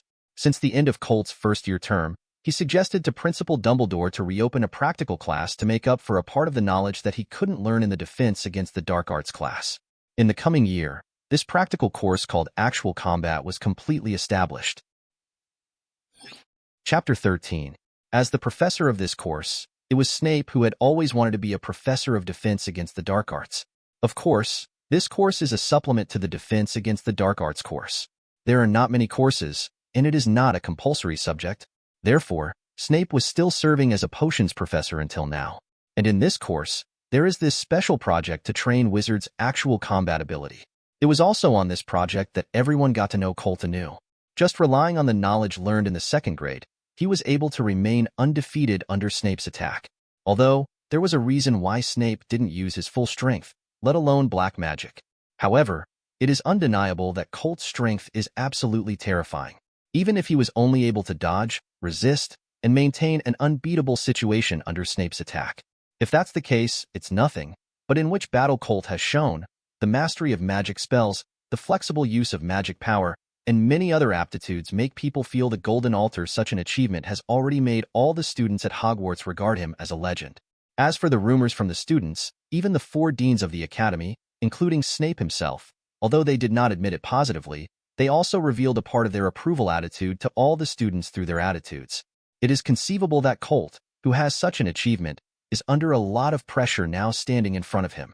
Facing the pressure released by Colt, the only thing Slytherin could do, the fifth-year prefect, was to remain silent. Seeing that the other party stopped talking, Colt was not aggressive. No matter how the other party was a prefect, he was still willing to give him some insignificant face.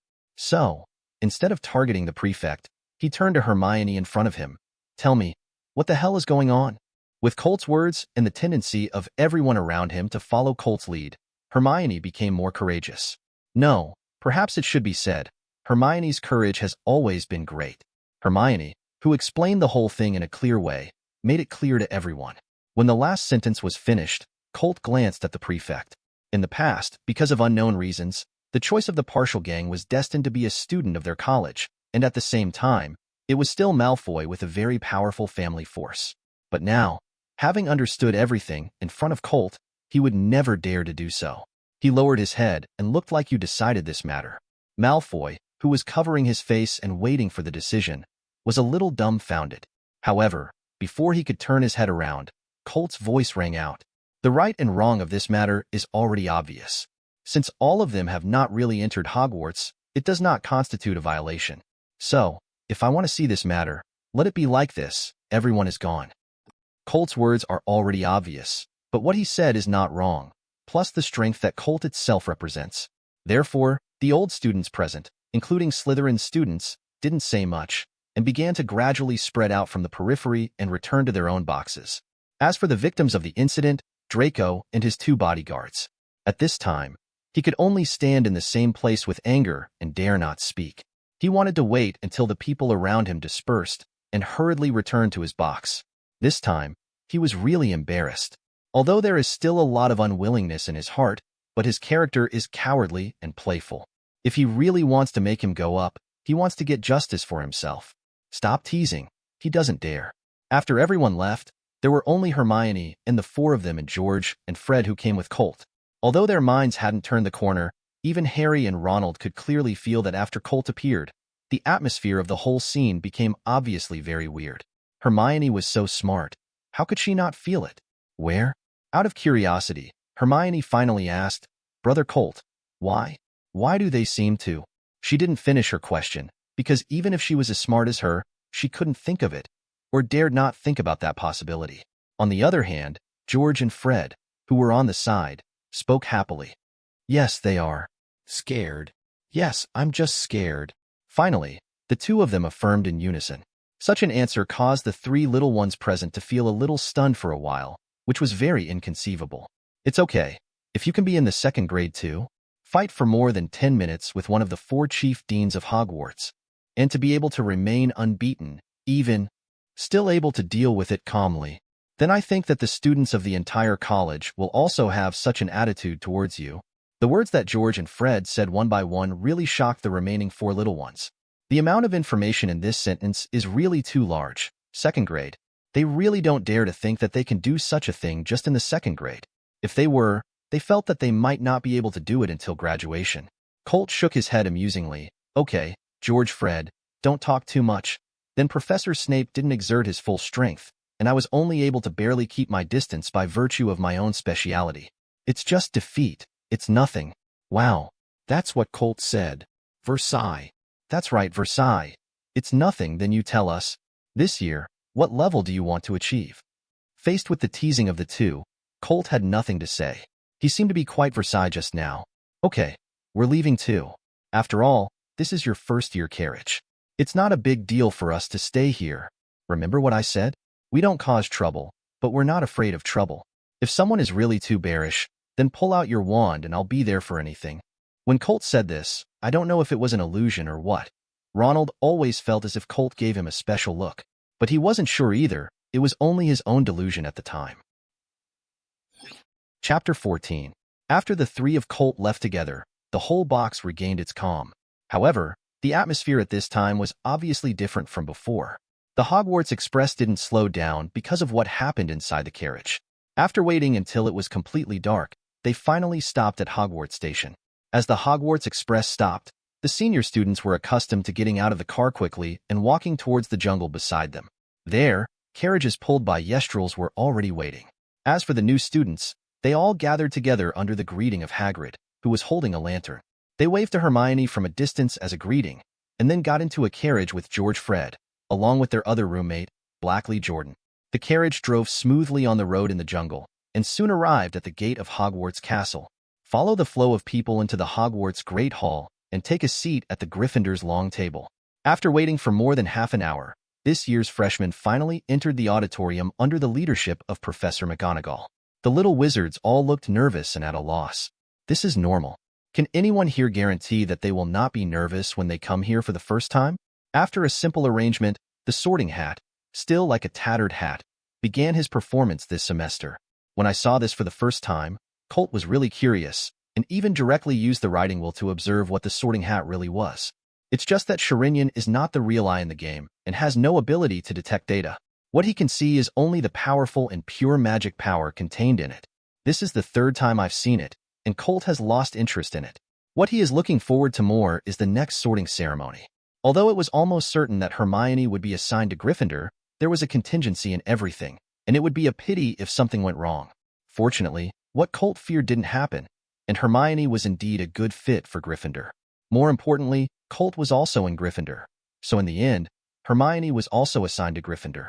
George Fred, who was sitting next to him, even when Hermione was assigned to the Gryffindor, set off the laborious fireworks that he had been preparing for so long in celebration.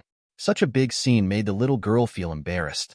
She lowered her head and quickly ran to the empty seat on the other side of Colt, as if nothing happened. As for what happened to Gryffindor, none of the students present felt strange. Don't think that wizards can't gossip. These guys are full of energy, but they are very concerned about some gossip news. What happened in the freshman carriage of the Hogwarts Express has long been known to everyone. Perhaps because of the preparation in the end, when Harry was assigned to Gryffindor, George and Fred also disregarded Professor McGonagall's warning eyes and set off the celebratory fireworks again. This time, Professor McGonagall also gave them a warning look, but didn't say anything. After all, Professor McGonagall was actually quite happy that Harry, a kid, was assigned to their college. After Harry, there were no kids to watch. It was Draco, because Hermione's magic power was too little after all, so by the time he appeared in the auditorium, the acne on his face or his teeth had almost recovered. Except for the pale face, which was a little more rosy, there was no other change. After the sorting was over, Professor McGonagall rolled up his sorting hat and walked down the stool. Indistinctly, the sorting hat could be heard grumbling, clearly displeased with Professor McGonagall's rolling it up.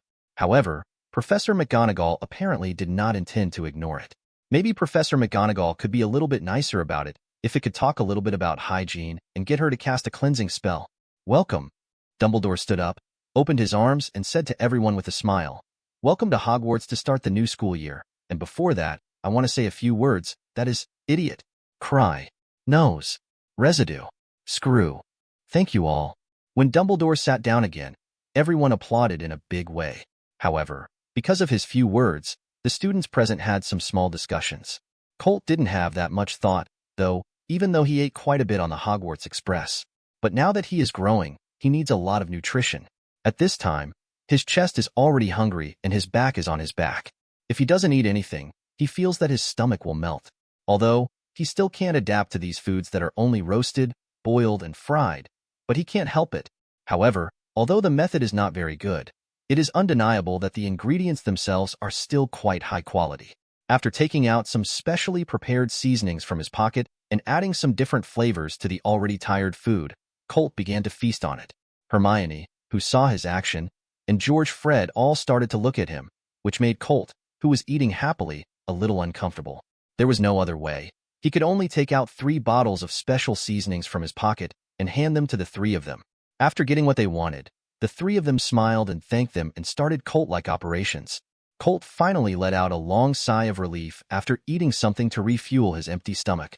Just when he was about to continue to take food, he suddenly heard Ronald sitting not far away, saying loudly with some show-off, "I know who you are Nick who is almost headless."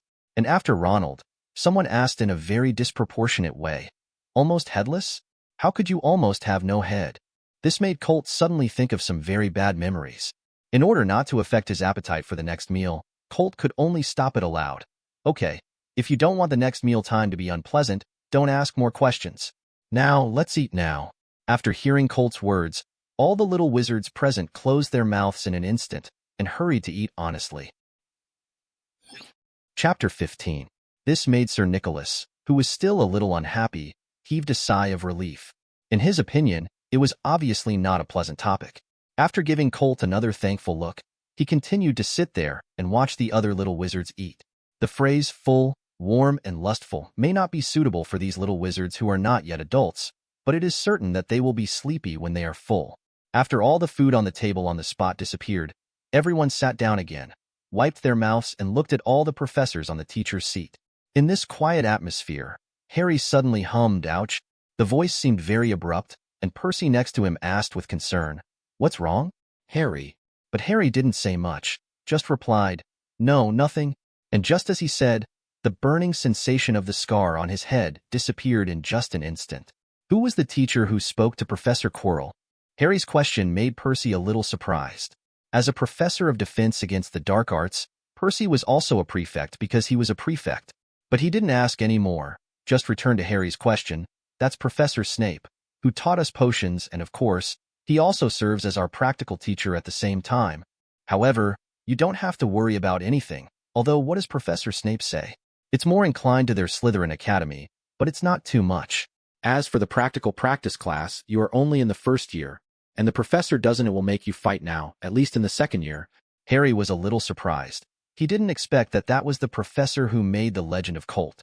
Of course, he didn't think that Snape was weak because he couldn't beat Colt. That was simply impossible. But Harry wouldn't be as nervous facing Snape as he used to be. Even if the other party looked at him, it was not so friendly. After all the food was gone, Dumbledore, who was sitting in the middle of the classroom, stood up again. After Dumbledore stood up, the entire auditorium fell silent. Obviously, the headmaster was still very intimidating to the students. Oh, now that everyone has eaten and drank enough, then I'm going to say a few words to everyone. At the beginning of the semester, I have a few caveats for everyone. First-year freshmen, note that the forest area on the school grounds is forbidden for any students to enter, and some of our old classmates should also keep this in mind. When he said this, Dumbledore took a special look at the Gryffindor seat, and what he was looking at was the Weasley twins sitting next to Colt. Of course, the most important thing is Colt himself. It's really the three of Colts. It's so worrying. Take the deeds of the second grade as an example. Hagrid alone has mentioned it to him many times, and found the three Colt in the Forbidden Forest. Colt is sometimes found alone. In the first half of the semester, they were arrested no less than 10 times. Although there were a lot less in the second half of the semester, that didn't mean they didn't go to the Forbidden Forest anymore. It was because they had a good relationship with Hagrid, and even if Hagrid caught them, he would only bring them out instead of reporting to the professors in the school. Even so, they were caught several times by Snape, Professor Sprout. Therefore, when it comes to this issue, Professor Dumbledore must have pointed out the key figures. Hermione asked in a low voice, "Brother Colt, why do I feel that the principal is watching us?" Before Colt could speak, George on the side said proudly, "You feel wrong. He is looking at us because, just last semester, we were caught from the Forbidden Forest more than 2 times. 10 times, he." Fred on the side was also very satisfied with this record. This made the wizards around who heard their words couldn't help but roll their eyes. Is this something to be proud of? Colt coughed awkwardly. There are all kinds of magical creatures living in the Forbidden Forest, including almost all types of magical creatures in the whole of England, and the environment is changeable, and it can also adapt to the growth of most plants. So, I will often go there to collect some materials. This is a unique benefit of Hogwarts. Of course, if it is you, I don't agree with you going now. Even George and Fred, who were in the second grade last year, are very dangerous to enter. So promise me that you will never enter the Forbidden Forest without my company? Although she was very curious about the properties in the Forbidden Forest, Hermione still had this self-knowledge. She had already equated the Forbidden Forest with the super dangerous Forbidden Area, and naturally it was impossible to enter. After a very obedient nod, Hermione turned her gaze back to Dumbledore. Besides, Mr. Filch, the administrator, also wants me to remind everyone not to release magic in the corridor during recess. The review of Quidditch players will be held on the second weekend of this term. For students who are high-quality participants in the Academy team, please contact Ms. Hodge. Finally, I have to tell everyone that those who don't want to suffer an accident and die in pain, Please don't enter the corridor on the right on the 4th floor. In this regard, the little wizards all laughed in return. No way. Dumbledore's words are almost like saying that all wizards who like night travel and adventure go there quickly. There is definitely a very good adventure area. Dumbledore's last words caused a lot of whispered discussions, but he didn't take it seriously. He just raised his wand and flicked it gently. Now, before we go to bed, let's sing the school song together. The moment the voice fell, a long golden ribbon flew out from the top of his clutch, and the words of the Hogwarts school song continued to float above the heads of all the students. Everyone chooses a tune they like. Dumbledore said so, waving his arms. Ready, sing. In an instant, all kinds of cows, ghosts, snakes, and gods appeared, and all kinds of accents made a chorus, like 100 ghosts walking at night, and the sound of ghosts crying and wolf howling. Chapter 16. Among them, the most excessive are the two guys George and Fred, who actually used the tune of the funeral march. Fortunately, Colt, who had the painful experience of the previous 2 years, immediately gave himself and Hermione an earplug to block this terrifying music feast. When everyone's mouth stopped moving, Colt used the mantra to stop and restore their hearing. Music. It's still the most attractive thing in my opinion. Okay, kids, it's bedtime. Let's go back to the dormitory to rest. Dumbledore wiped his eyes with his hands, as if I want to wipe away the moved tears. Gently patted Hermione on the shoulder.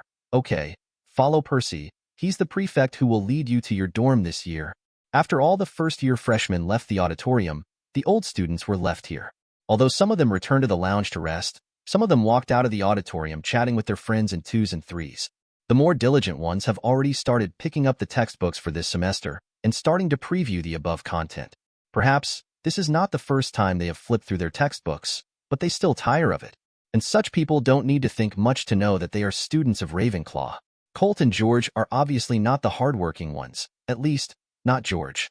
But with their talent, even if they don't preview, they can still keep up with the school's teaching progress.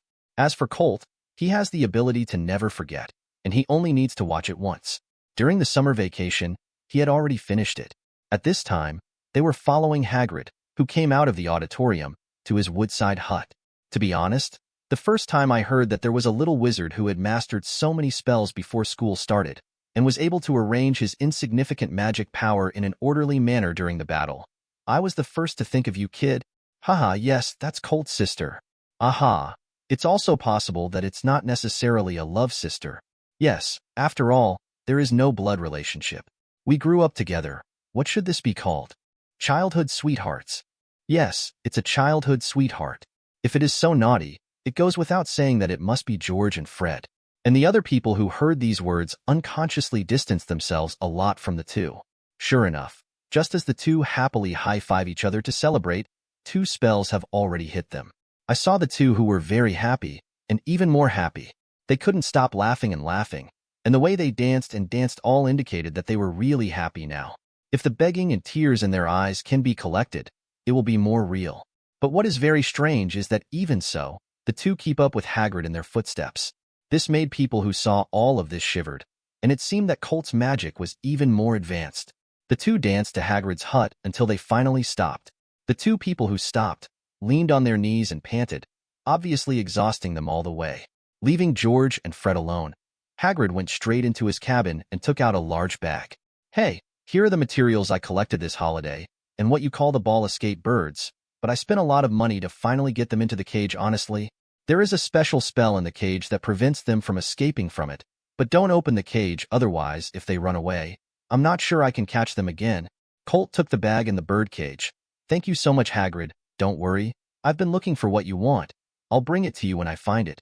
I'll definitely pack it to your satisfaction. Hearing this, Hagrid scratched his head a little embarrassedly. Then why are you embarrassed, to be honest? These things just take some time. They are all in the Forbidden Forest. You don't need to help me find a corner for this. Camel beasts. They are not so easy to find. It was as if George and Fred didn't hear what Colt and Hagrid said. Not at all. What they are talking about is a 4x level dangerous magical creature, the horned camel, and it is absolutely forbidden by the Ministry of Magic to trade magical creatures. It's nothing, after all. This is what you like, Hagrid. Just treat it as a birthday present for you this year. But you also know, don't be discovered by other professors, otherwise, it may be the second god. The relevant departments of the Ministry of Magic will come to the door. Hearing this, Hagrid patted his chest loudly. You can rest assured. I am very experienced in dealing with these little guys, and I will definitely not cause you trouble. That's good. I think it won't be long before there will be news. You have to get ready, Hagrid. Listening to Colt's words, Hagrid scratched the back of his head honestly and laughed.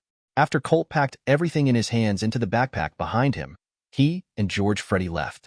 They didn't turn their heads into the Forbidden Forest either. This was only the first day. If they were brought in, their dean, Professor McGonagall, would definitely rip them off.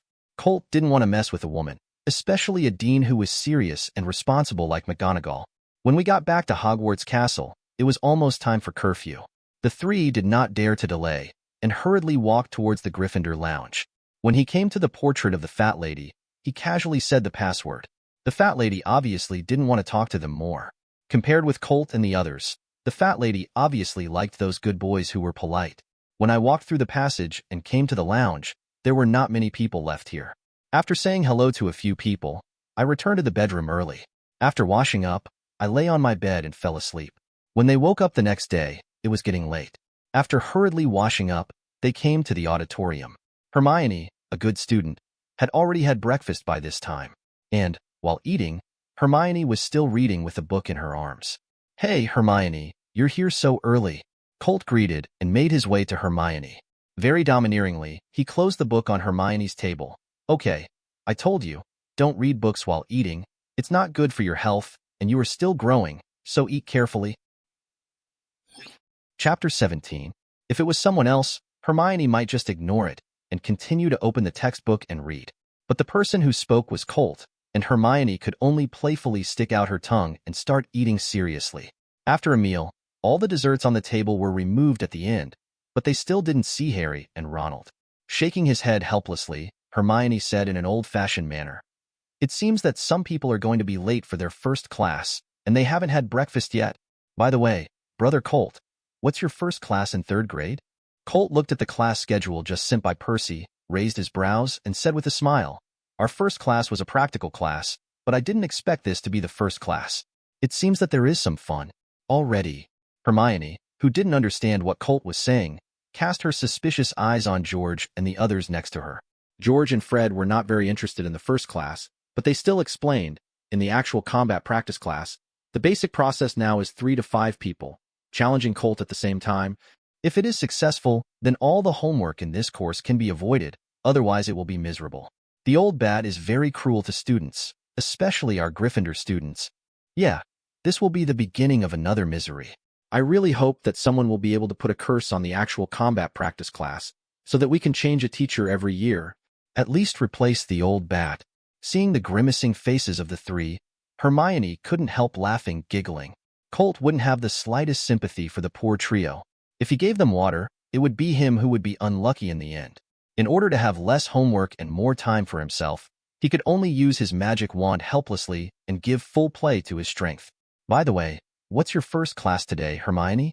If I remember correctly, Harry's first class should be Professor McGonagall's Transfiguration class. Hermione, he wasn't worried. Harry and Ronald might have a little trouble, but unfortunately, there was no way to see that good show. That's right, just watching a good show. He won't do anything to change the plot for the sake of 2 little boys. The cute girls are almost the same. Well, our class today has Transfiguration by Professor McGonagall, Charms by Professor Flitwick, and Herbal Medicine by Professor Sprout. Well, I wish you a good start to the school and a good performance. Let's go first. The classroom for our actual combat practice class is not in the castle. There is still a distance. After waving goodbye to Hermione, Colt and his 3 roommates walked out of the castle together. The teaching location of the 3rd grade actual combat practice class is located on a relatively open grass on the edge of the Forbidden Forest. When Colt and the others came, there were already quite a few students waiting here. There are not many students at Hogwarts every year. In addition, Professor Snape is also teaching 2 courses at the same time, and the pressure is also quite high. Therefore, every time they practice practical courses, they are students from 4 academies. A class together. When Colt and the others came over, many people here greeted Colt. One of the very handsome Sunshine boys came over. "Hey, Colt, how are you? How's your summer going?" "Not bad. How about you, Cedric? Have you practiced magic well in the summer vacation?" "Yes." The person who came was the future Hogwarts warrior, Cedric Diggory himself. What I have to say is that this guy is still very handsome, and with his relatively mild personality, he is still very popular. Of course, compared to Colt, it is still a lot worse. But it is undeniable that this guy's strength is still quite strong. Of course, I haven't let up for a moment this summer, just to be able to beat you in the next challenge. Just take it easy.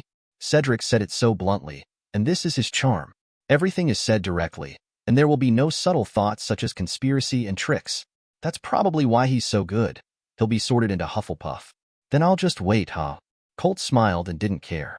This is originally a small program before each class. No matter who, whether alone or forming a team of no more than 5 people, can challenge Colt. Of course, almost no one would think that he could challenge Colt by himself. Most of them form a small team of several people and use the number of people to make up for the lack of strength. They can also use multiple spells to block Colt's flexible movement as much as possible. However, this is simply in vain. Colt, who has a wheel eye, plus the skills he has trained since childhood and tempered by magic. The body has reached a very high level in terms of strength and flexibility. Even Snape's spell couldn't get him, let alone the students at school. It was time for class soon. Professor Snape was still running in his black long-distance running. The robe was carried by the wind while walking. He was a bat turned into a sperm. No wonder George and Fred keep calling him an old bat behind his back. It's still his usual low, slow tone of voice in the new school year. I hope you haven't forgotten what you have learned before. Now, the challenge begins. Who is willing to challenge Colt? Although Snape disliked Gryffindor students, he had a different attitude from Gryffindor to Colt who could fight him, although not much better.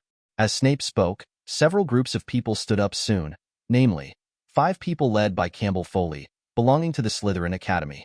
The 4, headed by Roger Davis, belonged to Ravenclaw College. The 4, headed by Cedric Diggory, belonged to the Hufflepuff Academy. Seeing these 3 teams appear, no one was surprised. In previous courses, since this unspoken rule came into being, almost all of them came out to challenge Colt. Of course, it was definitely impossible for Colt to fight them separately, otherwise, let alone Colt. It might not be easy for Snape to fight after a round. Chapter 18. Only one of these 3 teams will have the opportunity to challenge Colt in this class. As for which one it is, it depends on Professor Snape. Needless to say, it was Slytherin's team who finally got the chance to fight Colt. Campbell Foley, the captain of this 5-man squad, is definitely no small role. As a prefect since the first year, it can be said that he was the strongest among Slytherin's class from beginning to end. And the reason why he became a prefect is a Slytherin tradition. As an academy with many pure-blood families, these little snakes have deeply understood a truth from childhood to adulthood, that the strong eat the weak is the only constant truth in the world. Therefore, they are the only ones who have kept such a tradition since the establishment of the school. Of course, prefects below the 5th grade do not have the actual power of school prefects. Now, the others step back and make room for them. Snape waved his wand gently, and a transparent magic barrier appeared, wrapping the 6 Colt people inside. This is also to prevent spells from flying around and attacking other students. After all, they had a deep understanding of Colt's fighting style in the past year. If they didn't do it, there might be no one standing outside the battlefield when the battle was over. And it didn't take Snape to give orders that the battle had begun. It had already begun after his magical barrier had been erected. According to Snape, in the real battle, there will be no referee, and no one will tell you that the battle has begun. Colt just stood opposite the 5 people, looking calm and relaxed, waiting for them to shoot. On the other hand, the Slytherin team on the other side did not have the confidence to play more and less, and looked at Colt with solemn expressions, as if they wanted to find his flaws. However, Colt just stood there, giving them the illusion that they had no chance of getting down. Especially when they saw that Colt's eyes had changed from the original sky blue to blood red, and there were still 3 black Goyu, slowly spinning, they became more cautious. Suddenly, a person standing in the Slytherin team stretched out his hand and grabbed it lightly. The wand was already in his hand, and it was magic when he lifted it up. There are many obstacles. Without the slightest sign, he took out his wand, which is obviously the effect that can be achieved by equipping the portable wristband produced by Colt. Following this person's move, the others seemed to have received orders, and all started to move their hands. Some used the smashing spell, some used the bird spell, and some used the 10,000 bullet spell. In short, the scene is quite chaotic. Not only are all kinds of magical rays flying around, but also the small gravel that is empty, constantly flying. However, this is of no use to Colt. I saw that he jumped out of the area affected by the obstacle spell with agile movement and footsteps, and then moved around to move all the attacks aimed at him. Even if there is really no way to escape, he will use his magic wand to deflect flying attacks. With the least cost, the enemy's attack was solved. However, this is just the beginning, not even appetizers. Next, the 5 people from Slytherin launched a staged attack very rhythmically. Their only purpose was to make Colt stable for a moment. Obviously, their tactical strategy is to use this method to make Colt exhausted and drain his energy. And from the tacit cooperation of these 5 people, it can be seen that they have obviously been specially trained, and they have tried their best to reduce the attack gap. In this state, the stalemate lasted for more than 3 minutes, and the 5 of them did not even touch a piece of Colt's shirt. I have to say that the inside ability of this Sharinian is really terrifying. In the face of the straight-on curse attack, and it is this kind of attack, it can be said that it is easy to avoid it. At this time, Colt, who had been avoiding, suddenly said, "If this is your strategy, then I can only say that you have disappointed me a bit." Hearing that, the faces of the 5 people sank. The tactic that had high hopes received such an evaluation from the opponent's mouth. How could they be willing to work hard this summer? However, Colt then used practical actions to tell them the correctness of his evaluation. There was no spell that Colt cast. A stone the size of a ping-pong ball suddenly shot at one of the 5 without even noticing it, deflecting the wand in his hand. The magic spell that was about to be shot was missed, and it attacked another Slytherin student. Fortunately, this spell is not a powerful spell, just a leg-locking spell. But this completely disrupted the attacking rhythm of several people. The student who was hit by the spell fell to the side because his legs were tied and his balance was broken. In this case, it is impossible for him to continue the attack at all. This made a bigger gap in the attacking rhythm of the 5. Taking this opportunity, Colt waved his wand continuously, and 2 consecutive spells of Splint Tie for auxiliary treatment bound the 2 people firmly from beginning to end. However, this is not over yet, although the other 3, seeing that 2 companions were subdued, accelerated their attack rhythm, trying to make up for the gap between the 2's attacks. But it's useless. The previous 5 people can make Colt find a chance, let alone now. An armor shield draped over himself, slamming the next spell, and Colt waved his wand again. Another 2 stupefied hit the bound 2 people. After a year of practical lessons, Colt has already understood a sentence quite thoroughly. It is better to cut off one of his fingers than to hurt his 10 fingers. Therefore, his attacks, before completely addressing these 2 people, were directed at them. After confirming that the 2 were completely incapable of resisting, Colt calmly faced the remaining 3 again. A powerful disarming spell was followed by a silent cutting spell. The clever way of casting spells made Snape, who was standing by the side watching the battle, shine. However, the people present did not have the eyesight of Snape.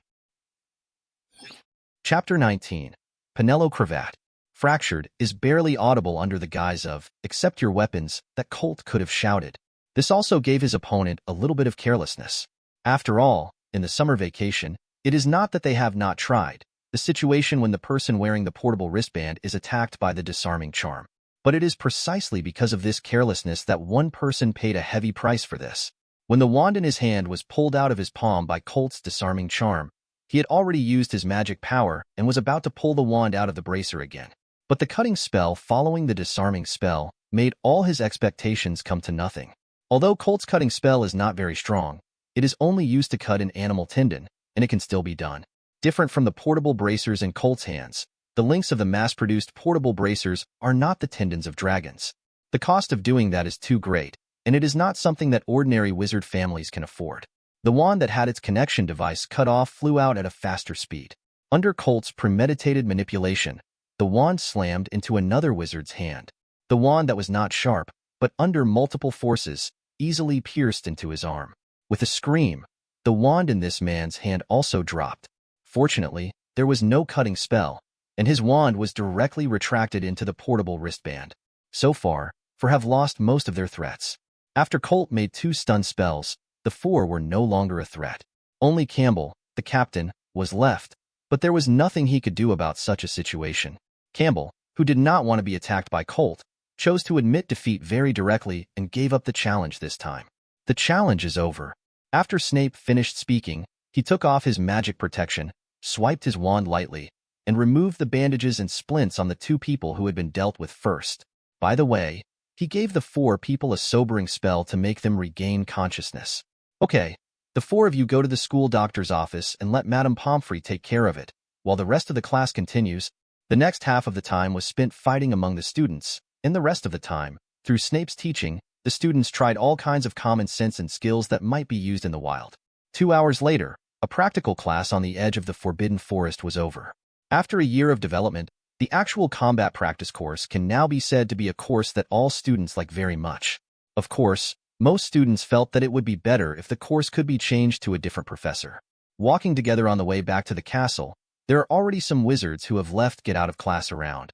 In the following, there will be 2 hours of free time. Students who are not very hungry will walk out of the castle, go for a walk, chat or something. Just when the four of Colt were about to enter the castle, they walked out of the castle, wearing a Ravenclaw school uniform, with a president representing a prefect on his chest, with long silver-white hair and silver-gray eyes. Girl. When I saw this person, George and Fred, who had been following Colt, all walked into the auditorium with a weird smile on their shoulders. They are very hungry, and unlike some people love them, and they can only do it themselves and have enough food and clothing. I read the timetable. Your class is an actual combat practice class. I think you must be very tired, so take some food. Otherwise, let's go out to eat. The voice is very gentle, like a big sister. Hearing this, Colt nodded with a doting smile on his face. Penelope, who came over, took Colt's arm naturally. Like a golden boy and a girl, the two walked out of the castle like no one else. Penelope Clearwater, a very good Ravenclaw. This kind of excellence is not only because of her outstanding appearance, but also because of her unique intelligence that belongs to Ravenclaw. Not only is her academic performance excellent, but her personality is also very good. Although neither of them said anything, since the 2nd grade, almost all the students, even teachers, such as Professor Flitwick, have tacitly accepted the fact that the two are in a relationship. Although it's a pity that Colt's outstanding youth is not their Ravenclaw student, but it seems to be good to be a Ravenclaw student's boyfriend. As for the two of them, they are only 14 years old now. Colt's birthday is October 28th, and according to the issuance time of the Hogwarts notice, there is no way to enter the school at the age of 11. So in fact he's a year older than most of his classmates. Cedric Diggory in a similar situation, a 15-year-old and just a kid. So what does it matter? To be honest, at the beginning, Penelope was mentioned a few times in the original plot. In most cases, it was mentioned as Percy's girlfriend. In the end, there was no information. Student. When Colt started, he didn't really care. However, perhaps it was destined. Because of a chance, the two met. After that, everything seemed to be a matter of course. The relationship between the two was getting closer and closer, and in the end, it developed to the current state of being more than a good friend and less than a lover. And this is not full. It is entirely because of the age problem. It is only a matter of time before the two can become. With beauties as company, Colt's meal was delicious. And watching Colt ate all the food he brought, Penelope also showed a heartfelt smile. Only, the two of them were lying on the grass again with a parasol next to them. Today's weather is very good, and the sun in the sky is relatively savage. However, with the umbrellas overhead, and the fact that the two of them are wizards, it doesn't feel too hot. The two who were chatting did not feel that time passed quickly. It wasn't until class was about to start that the two got up in a hurry, packed their things, and walked towards the castle. Next, Colt and the others are going to Professor McGonagall's for a transfiguration class. By the time Colt arrived in the classroom, the students were all there, and even Professor McGonagall had entered the classroom. Professor McGonagall couldn't bear to say anything more about this student she loved and hated, gave Colt an angry look, and let him go back to his seat.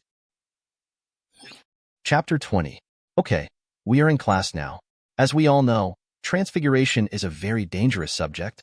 After the deformation of objects and the transformation of living creatures in the past 2 years, this year we will cover the course of transforming objects into living creatures. It's going to be a very difficult thing. Perhaps, in your opinion, it's nothing to simply change an object's shape and give them the ability to move. However, this kind of thinking is wrong. It can be said that it is very wrong. If you want to turn an item into a living thing, the content you need to design is very large and complex, which may make many people unable to complete a complete transformation of a living thing by the end of the school year. So, I hope that everyone can listen carefully in class, which will affect how much you can learn this year. However, before learning new knowledge, I have to take a look at how well you have mastered the previous metamorphosis. Is there anyone who just spent a summer vacation? If so, then I will consider it. For your homework for this class, time is in the midst of busy study, and a week has passed quickly. During the week, Both old and new students have become familiar with the pace of teaching at Hogwarts. Compared with the indulgence of the summer vacation, many people have forgotten a lot of key knowledge. In this regard, the professors rudely gave them endless homework. The new students are more, or because they just came to a new environment and they are not used to it, as long as they get used to it. And the professors have to be more tolerant towards them. Something interesting happened this week. That is, in one action, George and Fred were unfortunately caught by Filch on the spot. This can only blame them for being unlucky. They have not yet learned the illusion spell. They actually thought that with their invention, the stealth smoke bomb could handle Filch. This time, however, it was clearly Filch who had the upper hand. In one of the passages, and his Mrs. Loris, one after another, they formed a double team against Colt. When the three of them thought they had escaped Mrs. Loris' clutches through the stealth smoke bomb, Filch, who appeared at the corner, caught them straight. This time, even Colt, it was very thrilling. If it weren't for the shadow on the ground, Colt's illusory charm was cast in time enough. He might have had the same bad luck as George and the others. But just as the saying goes, if you lose your horse, how can you know it's not a blessing? It is precisely because of this time of foofa that George and the others found a very crucial prop from Filch's office, the Marauder's map. Seriously, Colt was quite surprised when he held the Marauder's map in his hand. He thought that he would be able to get this map later, but he didn't expect that he saw this magic item just once he acted. Although, because of his escape, both George and Fred complained about him for a long time, saying that he was unethical. But Colt couldn't help but laugh. Also because of this arrest, George and Fred successfully obtained a task of cleaning the school hospital chamber pot with hands. In Colt's words, it was all worth it. This made the two people who heard this for the first time roll their eyes. As soon as he got the Marauder's map, Colt conducted a very detailed study on it. This thing is actually a very high-end magic tool. Colt is quite keen on some of the magic in it. If he can obtain and master such magic, it would be even better. However, it is obvious that the magic involved is quite profound, and it cannot be understood in a short period of time. Colt also cracked its usage. It's not based on the original plot, but he really cracked the way to use the map. This is also something to be proud of. You know, even Snape can't see through the true face of the Marauder's map without serious research. However, the subsequent analysis work is still a very huge process.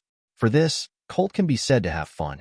After all, parsing the Marauder's map is not just about helping him gain a lot of magical knowledge to fill the Book of Chaos in his mind.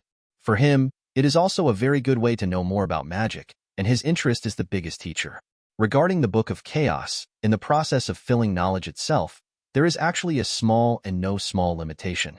That is the knowledge that must be mastered by him. If it is simply written down and does not really understand the meaning, there is no way to be recorded in the Book of Chaos.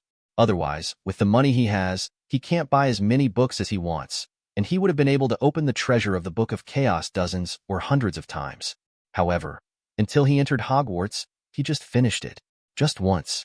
The remaining 2 times were all opened during the first and second grades. Moreover, by comparing it with the ordinary world, it is obvious that the value of knowledge on the magical side is higher. Of course, it is undeniable that the knowledge that Colt filled before is only some relatively common knowledge. If it is the knowledge of the theory of relativity that makes the atomic bomb, you don't even have to think about it. After owning the treasure of Marauder's map, they no longer have to worry about being caught by professors and administrators. Therefore, it is conceivable that Colt and the others have released themselves. Almost every night, he did not return to his bedroom earlier than 2 o'clock. And after having this treasure, they also groped the entire Hogwarts castle. In addition to finding the secret passages in the school, it also took a while to widen these secret passages to facilitate their passage. More importantly, Colt finally remembered a very magical place, the Room of Requirement on the 8th floor. This can be said to be one of the more valuable secret rooms in Hogwarts. Being able to give different help according to the user's request is enough to make Colt useful. Moreover, no one knew what was in that huge room that was the size of several football fields, and no one knew how much wealth it contained. Chapter 21. Of course, that place, before it was time for Colt to dig. If nothing else, it's just the school library at Hogwarts, and Colt doesn't dare to say that he has fully absorbed 1% of the knowledge in it. Going there now is completely greedy. Over the weekend, Colt had their first training session with the Gryffindor Quidditch team. It was also Harry's first training camp with the team. But what I have to say is that Harry's talent in Quidditch is really nothing to say. If it weren't for the assistance of the Shaker, he wouldn't dare to say that he could do better than Harry. Colt's position on the Academy Quidditch team was chaser. He was joined by fellow classmates Angelina Johnson and Alia Spinett. There is also second-year Katie Bell as a backup to form the Gryffindor scoring combo. The batsmen were George and Fred, who also fit into Colt, who joined Quidditch in their second year. With Oliver Wood as captain and goalkeeper, and Seeker Harry Potter, it's a complete Gryffindor team. There were still a lot of people who came to visit Gryffindor's training camp this time, no less than when they were selected for Quidditch yesterday. Although only one Katie Bell was selected yesterday, with Harry, they have 2 new members. The addition of new members still requires a certain period of running it. Colt doesn't need it. Because of his perverted talent, few people on the court can keep up with his rhythm. Gryffindor was able to end Slytherin's 5 consecutive Academy Cups and Quidditch Cups in the first half of the year because of one of their secrets, as long as they get the quaffle and pass the ball directly to Colt. He's always got a way to get the quaffle into the opposing basket. But it is precisely because Colt is strong enough that Wood, as the captain, has to consider the team's tactical problems without Colt. Right now, with the addition of Katie, the new chaser, it can be regarded as allowing them to adapt in advance. As the players got to know each other, so did Colt. What he was familiar with was the new broom that he had just bought during the summer vacation, the Nimbus 2000 broom. Rich Colt doesn't owe himself. After joining Quidditch last year, he bought the latest broomstick, Nimbus 1998. This year, the new Nimbus 2000 came out. He immediately shot it and bought it. I have to say that the performance of this 2000-year Lightwheel is indeed very good, and it is worthy of being a very classic model of the Lightwheel company. It didn't take long to become familiar with the broomstick. After flying in the sky for a while, he returned to the stand. Here, there are already 2 girls waiting here. Penelo and Hermione are good friends now. Both of them are the kind of students who are eager to learn. Even when they come to the Quidditch pitch now, they still bring books and notes. As you learn, take a break from time to time and set your sights on the players flying on the field. When Colt came over, they were immersed in reading and taking notes, not realizing that Colt had come back. You two, is it really good to work like this? What a shame for other people who come here to play, Colt said with a little teasing. However, Penelo was unmoved by Colt's ridicule, raised his head, looked at Colt, and said with a smile, "What about you? You have participated in the Quidditch team and often go out at night. You can often see the figure you play is able to maintain the first place in the whole grade. How can you make other people feel so bad?" Colt didn't refute Penelo's words and spread his hands helplessly. "There's no way. I'm really playing. Who knows why? I can get the first place in the exam. I'm also very distressed, okay?" Colt's Versailles words, Hermione and Penelo, who made their little faces red, both gave him a blank eye. They really wanted to bite this BD to death. After staying at the Quidditch pitch until it was almost dark, everyone walked into the castle with no end in sight. At the end of the day, all those who participated in the training were all exhausted. In order to be able to have enough energy in class tomorrow, one by one, they all finished their dinner early and went back to the dormitory to rest. Colt wasn't sleepy at the moment. After all, had he been training in the sky like everyone else? In the common room, after resting for a while, seeing that there was no one there, he cast an illusion spell to hide his figure and left the common room. He walked quickly to the 8th floor and walked around 3 times at the door of the room of requirement. When the door of the room of requirement appeared, he ducked and got in. At this time, the layout of the room is an alchemy room with very comprehensive equipment. There is enough equipment here, which can be very helpful for his research. Some alchemy equipment, even on the market today, may not be able to be found. In this regard, although the entire wizarding world has been developing, some things are lost if they are lost. Although there are substitutes with similar functions, there are also some functions that cannot be achieved by substitutes. Moreover, there are also those brand new alchemy equipment here, but it just makes up for the more advanced equipment functions developed over the years. Maybe the entire wizarding world, except for those wizarding families with long traditions, has no way to find such a powerful alchemy laboratory. Colt has been here several times, and he didn't care about it, but came to a furnace-like device.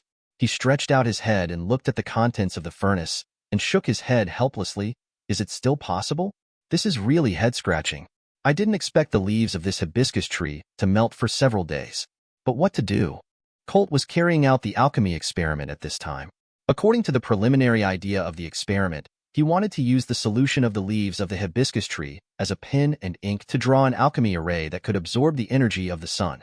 As for the roll, I want to use this method to try to gather energy on the hibiscus branches. So far, Colt has not given up on the cultivation of hibiscus trees. No way, this is the legendary innate spiritual root.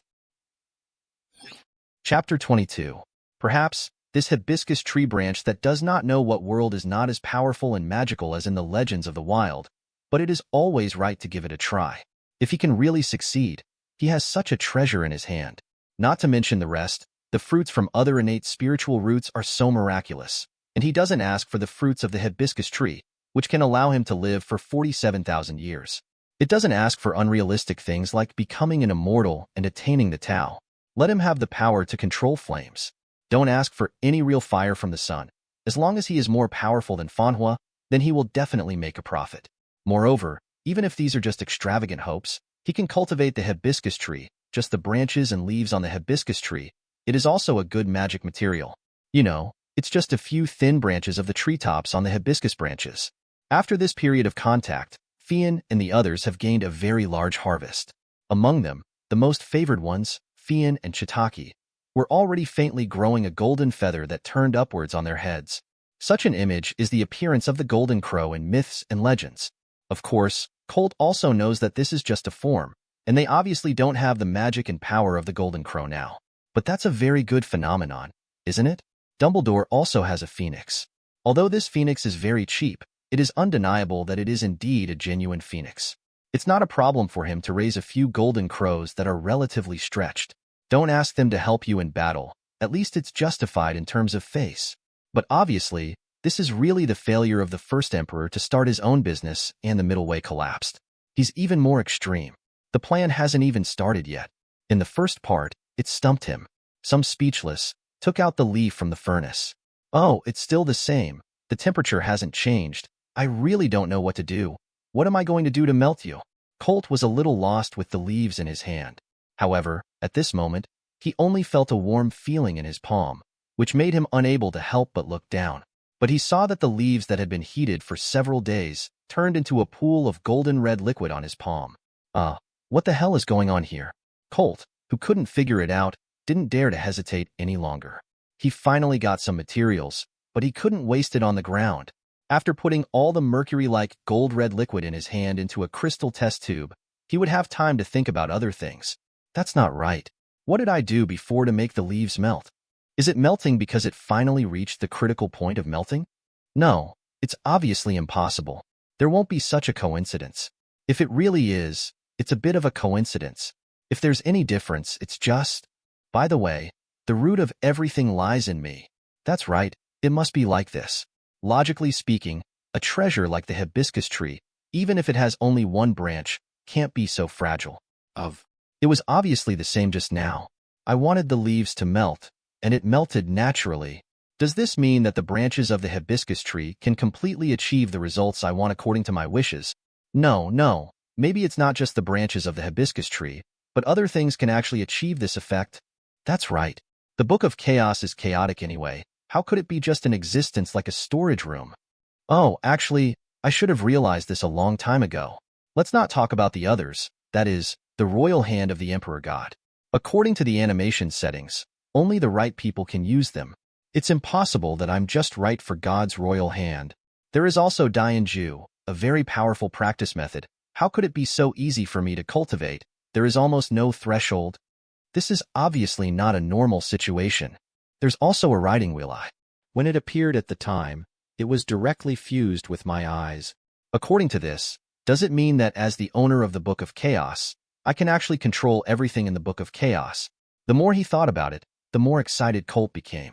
At this time, he no longer wanted to continue his research on cultivating hibiscus trees. Compared with a hibiscus tree, what he wants more now is all kinds of treasures in the Book of Chaos that he can't even think about. It seems that I still think of the Book of Chaos too simply. Perhaps, the Book of Chaos itself is not that simple. Hey, I really shouldn't be distracted.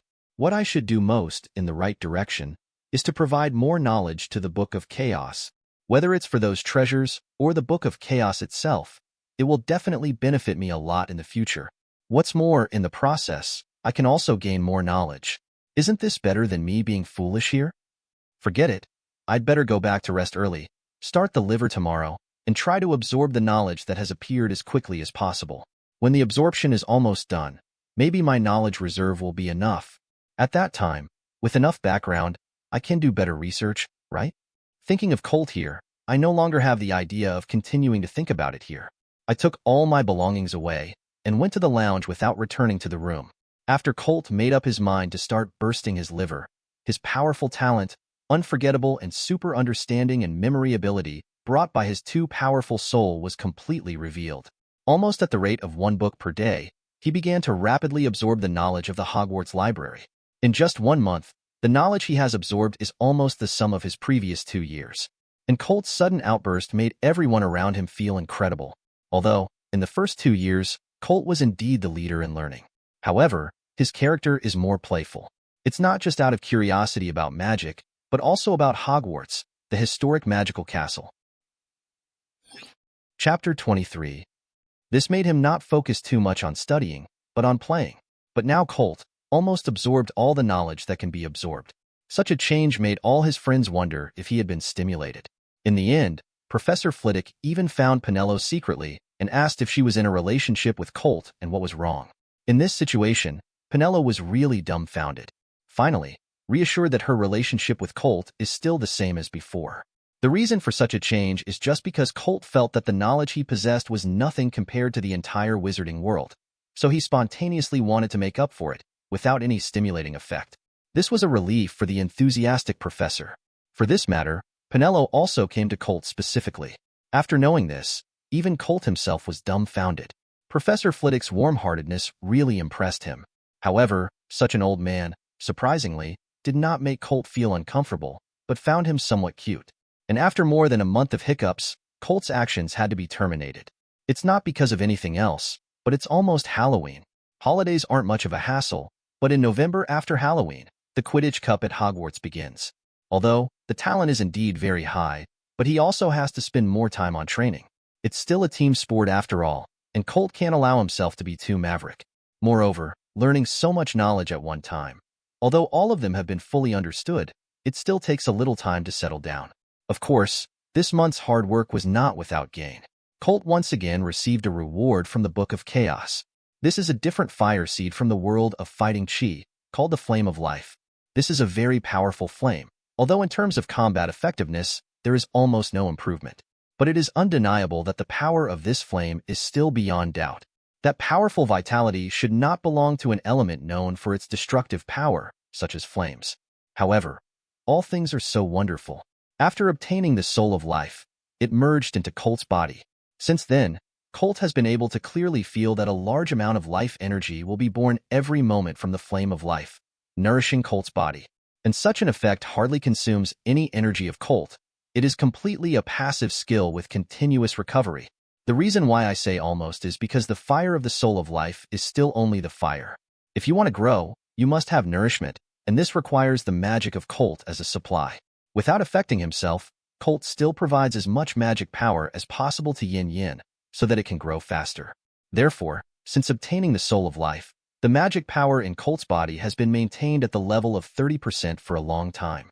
But don't underestimate Colt at this time. The magic power in his body, even if it is only 30%, is more than that of wizards of the same grade. At this point, Colt is still very confident. And Colt didn't let the vitality radiated out passively by the flame of living beings, and it was not wasted. Using the branches of the hibiscus tree, several rings were made, and a simple energy storage magic circle and a release magic circle were engraved on them with the juice from the leaves. Give the rings to Penelo and Hermione, and store enough life force in their rings on a regular basis. The vitality released slowly can slowly improve their physique. It's a waste of money, but does Colt care? Don't care if it's good or not. Just the life energy passively radiated by the yin of life every day can replenish them once. And it is more than enough. Not to mention that the life energy emitted by the Flame of Life is also slowly increasing as it grows. And their rings, once replenished, the consumption of life energy will take at least a week. In other words, the output of life energy is far greater than the consumption. For this reason, Colt is not stingy, and used this set on Fian and them. But even so, Colt still wastes a lot of life energy every day because of excessive life energy. What Colt is thinking about every day is how to make better use of the extra life energy. It's not that he didn't think about storing the extra life energy in the Flame of Life. However, the feedback is that it can be done, but the mixed life energy will affect its own purity. Well, Colt didn't know how to refute this, so he had no choice but to stop there. A waste is a waste, and it can't affect the growth of the soul of the soul. To this end, Colt has begun to help acquire some magic items that store life energy through the boss of Bogenbach. Although this kind of thing is very precious and scarce, it is difficult to appear on the market. What is life energy, in other words, lifespan? Longevity, whether in the East or the West, has always been pursued by people since ancient times. When it comes to life energy, let's not talk about all of them. Most of them are researched for the sake of longevity. But this is also the meaning of Bogenbach's existence. As long as he can get it, no matter how much money it is, Colt is willing to give it. For him, it is really not bad money. In a blink of an eye, Halloween is here. When I walked into the school auditorium during the noon break, the atmosphere of Halloween approaching was even stronger. The candles floating above the head have been covered with jack-o'-lanterns, and there are also a lot of strange and terrifying decorations around. Many little wizards can't wait to put on their Halloween costumes. Apparently, after a month of school life, they were suffocated. By the way, Colt, what outfit did you prepare? George asked curiously. Colt just smiled and said nothing. Sitting down at the Gryffindor table, Colt pretended to be mysterious, which made George and Fred very uncomfortable. But there is no way. I asked Colt and didn't say. What can they do? Colt, who had lunch, walked out of Hogwarts Castle with Penelope and Hermione. Chapter 24. Hogwarts is not just a castle, but also a large area of grass outside, as well as the outermost Black Lake and Forbidden Forest. There is absolutely nothing to say in terms of scenery, not to mention the various innocuous magical creatures that appear on the edge of the Forbidden Forest from time to time. Most of these creatures have a cute appearance and are welcomed by deep Hogwarts schoolgirls. As for those harmful ones, they simply cannot reach the edge of the Forbidden Forest.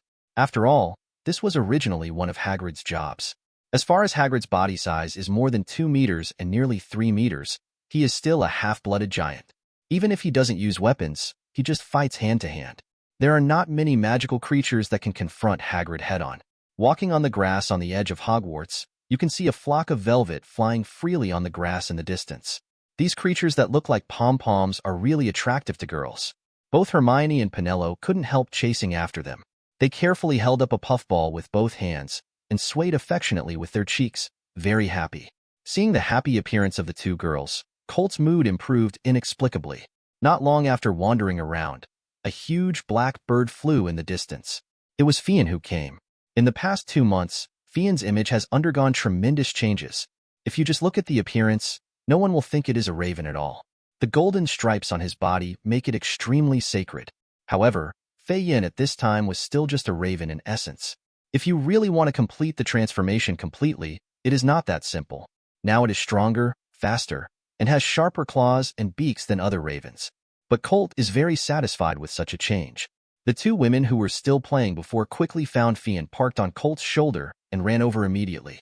This is Fei Yin who has completed the transformation. It's really beautiful. Hermione was very surprised and carefully looked at Fei Yin's changes, her eyes full of little stars. Penelope on the side is also full of starlight. Will it be like this when Di-Jun completes his transformation? Just as Tai gave to Hermione, Di-Jun was also handed over to Penelope by Colt to be taken care of by the two of them. Yes, after they have completed their transformation, they will be the same as the current Fian, and, as time goes by, their changes will be even greater. Perhaps, they will become the legendary Golden Crow in the future. Impossible. Golden Crow? Is it a magical creature from the East? I heard that the Golden Crow is very rare, even rarer than our principal's phoenix. Penelope obviously checked some information. Really? That's really great. When Tai grows up, he can become very powerful. Hermione still has no concept of what the phoenix magical creature is. In her opinion, it's enough to be very powerful. On Colt's shoulder, after a while, Fian flew away again. The red smoke flying in the sun is covered with a layer of golden light. It really looks like a small sun. After the three of them strolled here for a while, they returned to the castle. Although it was Halloween, the class was still to be held. Even the professors knew that the hearts of the little wizards at this moment were long overdue. Not in class, and it's not a reason for them to let them go. Westerners still value Halloween very much. Other Colts don't know, anyway. For the little wizards of Hogwarts, this is a rare holiday where they can have a good time. After the sun went down, Colt got out of class and headed back to his bedroom early to start getting ready for tonight's Halloween party. First, from the backpack, he took out the already prepared Xiao uniform with black background and red clouds, as well as a forehead guard with a bird's beak logo, which had been penetrated by a crack in the middle. Nodding on his head with his wand, His short blonde hair grew rapidly and slowly turned black. Putting on the uniform and tying the forehead guard, the hair has almost changed. The writing wheel eyes of both eyes are opened, and two nasolabial lines are drawn on both sides of the nose with a wand, and a living Uchiha Itachi appears in the mirror. Superior. Nodding very satisfied, Colt is quite satisfied with this year's dress. According to his understanding, Halloween is not just cosplay, although Westerners have added a lot of horror elements to it. But it doesn't matter. He likes it. When Colt is ready, George and Fred on the other side, and Lee are also ready. George and Fred are roe deer in dark gray and ruined, with hoods on their heads, white skeleton makeup on their faces, and a long sickle in their hands, just like the costumes of death. As for Lee, it was much simpler, wearing simple animal skin clothes, with eccentric bright tattoos all over his body, and two necklaces made of various teeth hanging around his neck. He also held a spear in his hand. Wow, Colt, you can't dress like this. It's not consistent with the style of our bedroom. You'd better change it quickly, otherwise we won't play with you. Although he said that, Colt had already gotten the real answer from the envious, jealous eyes of the three of them. Just be envious of you. My outfit today will definitely blow up the audience.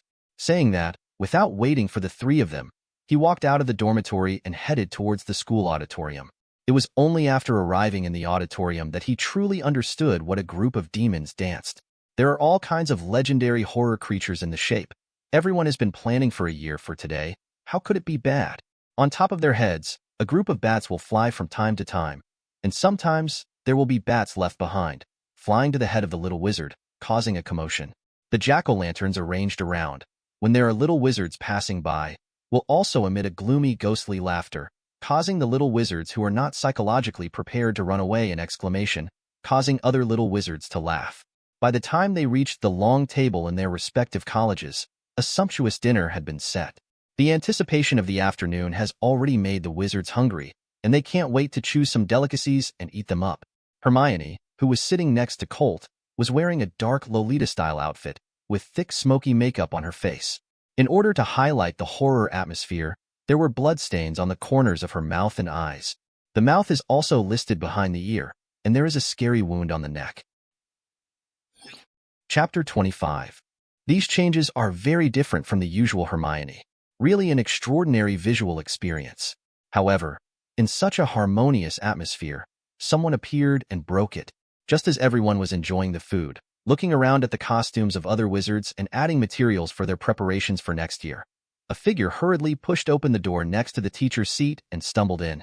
Giant, troll in the basement classroom, I thought you should know. As soon as he finished speaking, he fainted gorgeously. This time, the entire auditorium was fried. Although they like the terrifying atmosphere like Halloween very much, it doesn't mean that they really have to let the terrifying elements themselves participate in their activities. This is a monster. It would be a disaster if he really joined the party. To be able to quiet the auditorium, Dumbledore drew his wand and set off a few fireworks to get everyone's attention on him. After the auditorium was quiet, Dumbledore said, "Prefect, take the students from their respective colleges and return to their respective lounges." As Percy, who was in charge of the first grade, he immediately stood up. "Follow me, first-year students. As long as you follow me closely, you will be fine. Everyone, don't panic. Everyone, let's go. First-year students, hurry up, come over." Compared with the seniors, the first to evacuate must be the first year's doubting. Of course, students of other ages also followed. At this moment, Harry and Ronald suddenly ran over, looking very panicked. Maybe they were in trouble. When they spoke, Colt was really powerless to complain. "I thought that with Hermione by his side, there would be no major problems. The trolls and so on, I can definitely handle it well with the professor. But that's it, it's a bad thing." "No, it's not good, Neville. Neville is not here." Colt raised his brows and asked solemnly, "What's going on?" "Don't be in a hurry. Speak slowly and make it clear." Perhaps because of the existence of Colt, the two stabilized their emotions, and then said, "Before, we saw Neville when he was looking for his pet. It is Leaf. It seems that the direction is towards I went to the basement classroom." In this case, Colt has no choice. Without thinking, he said, "Now, follow Percy back to the dormitory. I will find Neville and George. Hurry up to find the professor and let them come to the basement. Remember to be quick." After speaking, regardless of other people's reactions, he quickly walked towards the outside of the auditorium. After leaving the crowd, Colt took out the Marauder's map from his arms, opened it, and quickly found Neville's location. When he found it, Colt just felt bad. At this time, the name of the troll marked on the Marauder's map was not far from Neville. Obviously, if he didn't hurry up, Neville might be in big trouble. Even at Hogwarts, every student has a protection spell that relies on the Hogwarts castle.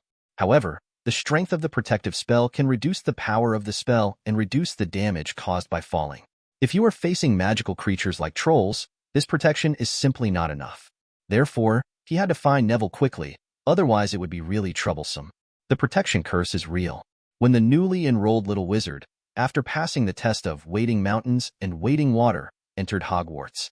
This whole process is actually completing a magical contract with Hogwarts Castle. The castle would recognize the little wizard as a student and shelter him.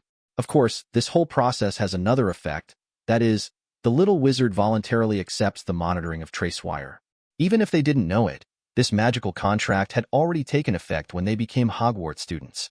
Gossip aside, after a few minutes, Colt finally arrived at Neville's place. It's a familiar recipe, and it's a familiar taste. Even though the protagonist had changed, Neville was still stuck in the girls' bathroom on the first floor. Before he could turn the corner, Colt smelled a horrible, anti-human stench, the source of which was obvious. When he walked out of the corner, he saw a giant 12 feet tall with a big body and a small head. Of course, they also had the name of their own race, trolls. At this moment, the troll was bending down, trying to get in through the small bathroom door. That's okay. Colt jumps into action immediately, wand already in his hand, and a smashing spell greets the troll's poor little head. It's just that the effect is not very ideal. Just a finger-sized blood hole was punched out on the troll's head. And Colt's attack obviously achieved good results, and the troll's attention was successfully attracted by him. It was just because of this attack that the troll was completely furious and straightened up at once. The small bathroom door was knocked down by the giant monster's body. But at this time, the troll, already swept away by anger, couldn't feel the pain at all, waving the stick in his hand, and rushed towards Colt. There are many obstacles. At this moment, the obstacle spell played a very good role, successfully slowing down the troll's actions. But it was only for a short while, and the obstacle curse wouldn't last long. Colt didn't even think that he could use this method to hold back the trolls. The wand in his hand waved again, several splint spells in a row, and splints appeared, arranged around the troll's legs. Then there were wide bandages that tightly wrapped the troll's legs together. To be on the safe side, Colt even kept up with a few leg-locking spells. Although it didn't work very well, the monster's magic resistance was no joke. But it can also play a little delaying effect, making the bandage of the splint spell wrap more. Although it is only a fragile bandage, once the number increases, it can also play a very good restraint role. Facing the slate under his feet, Colt performed transfiguration again, and several chains flew up towards the bandaged troll's legs, joining the bandages. Under the simultaneous action of so many curses, no matter how powerful the troll is, it is impossible to break free. Thanks for watching. You can find the next videos in the playlist linked in the info card, directly on my channel, or right here on the screen. And as always, if you have any feedback, feel free to share it in the comments too.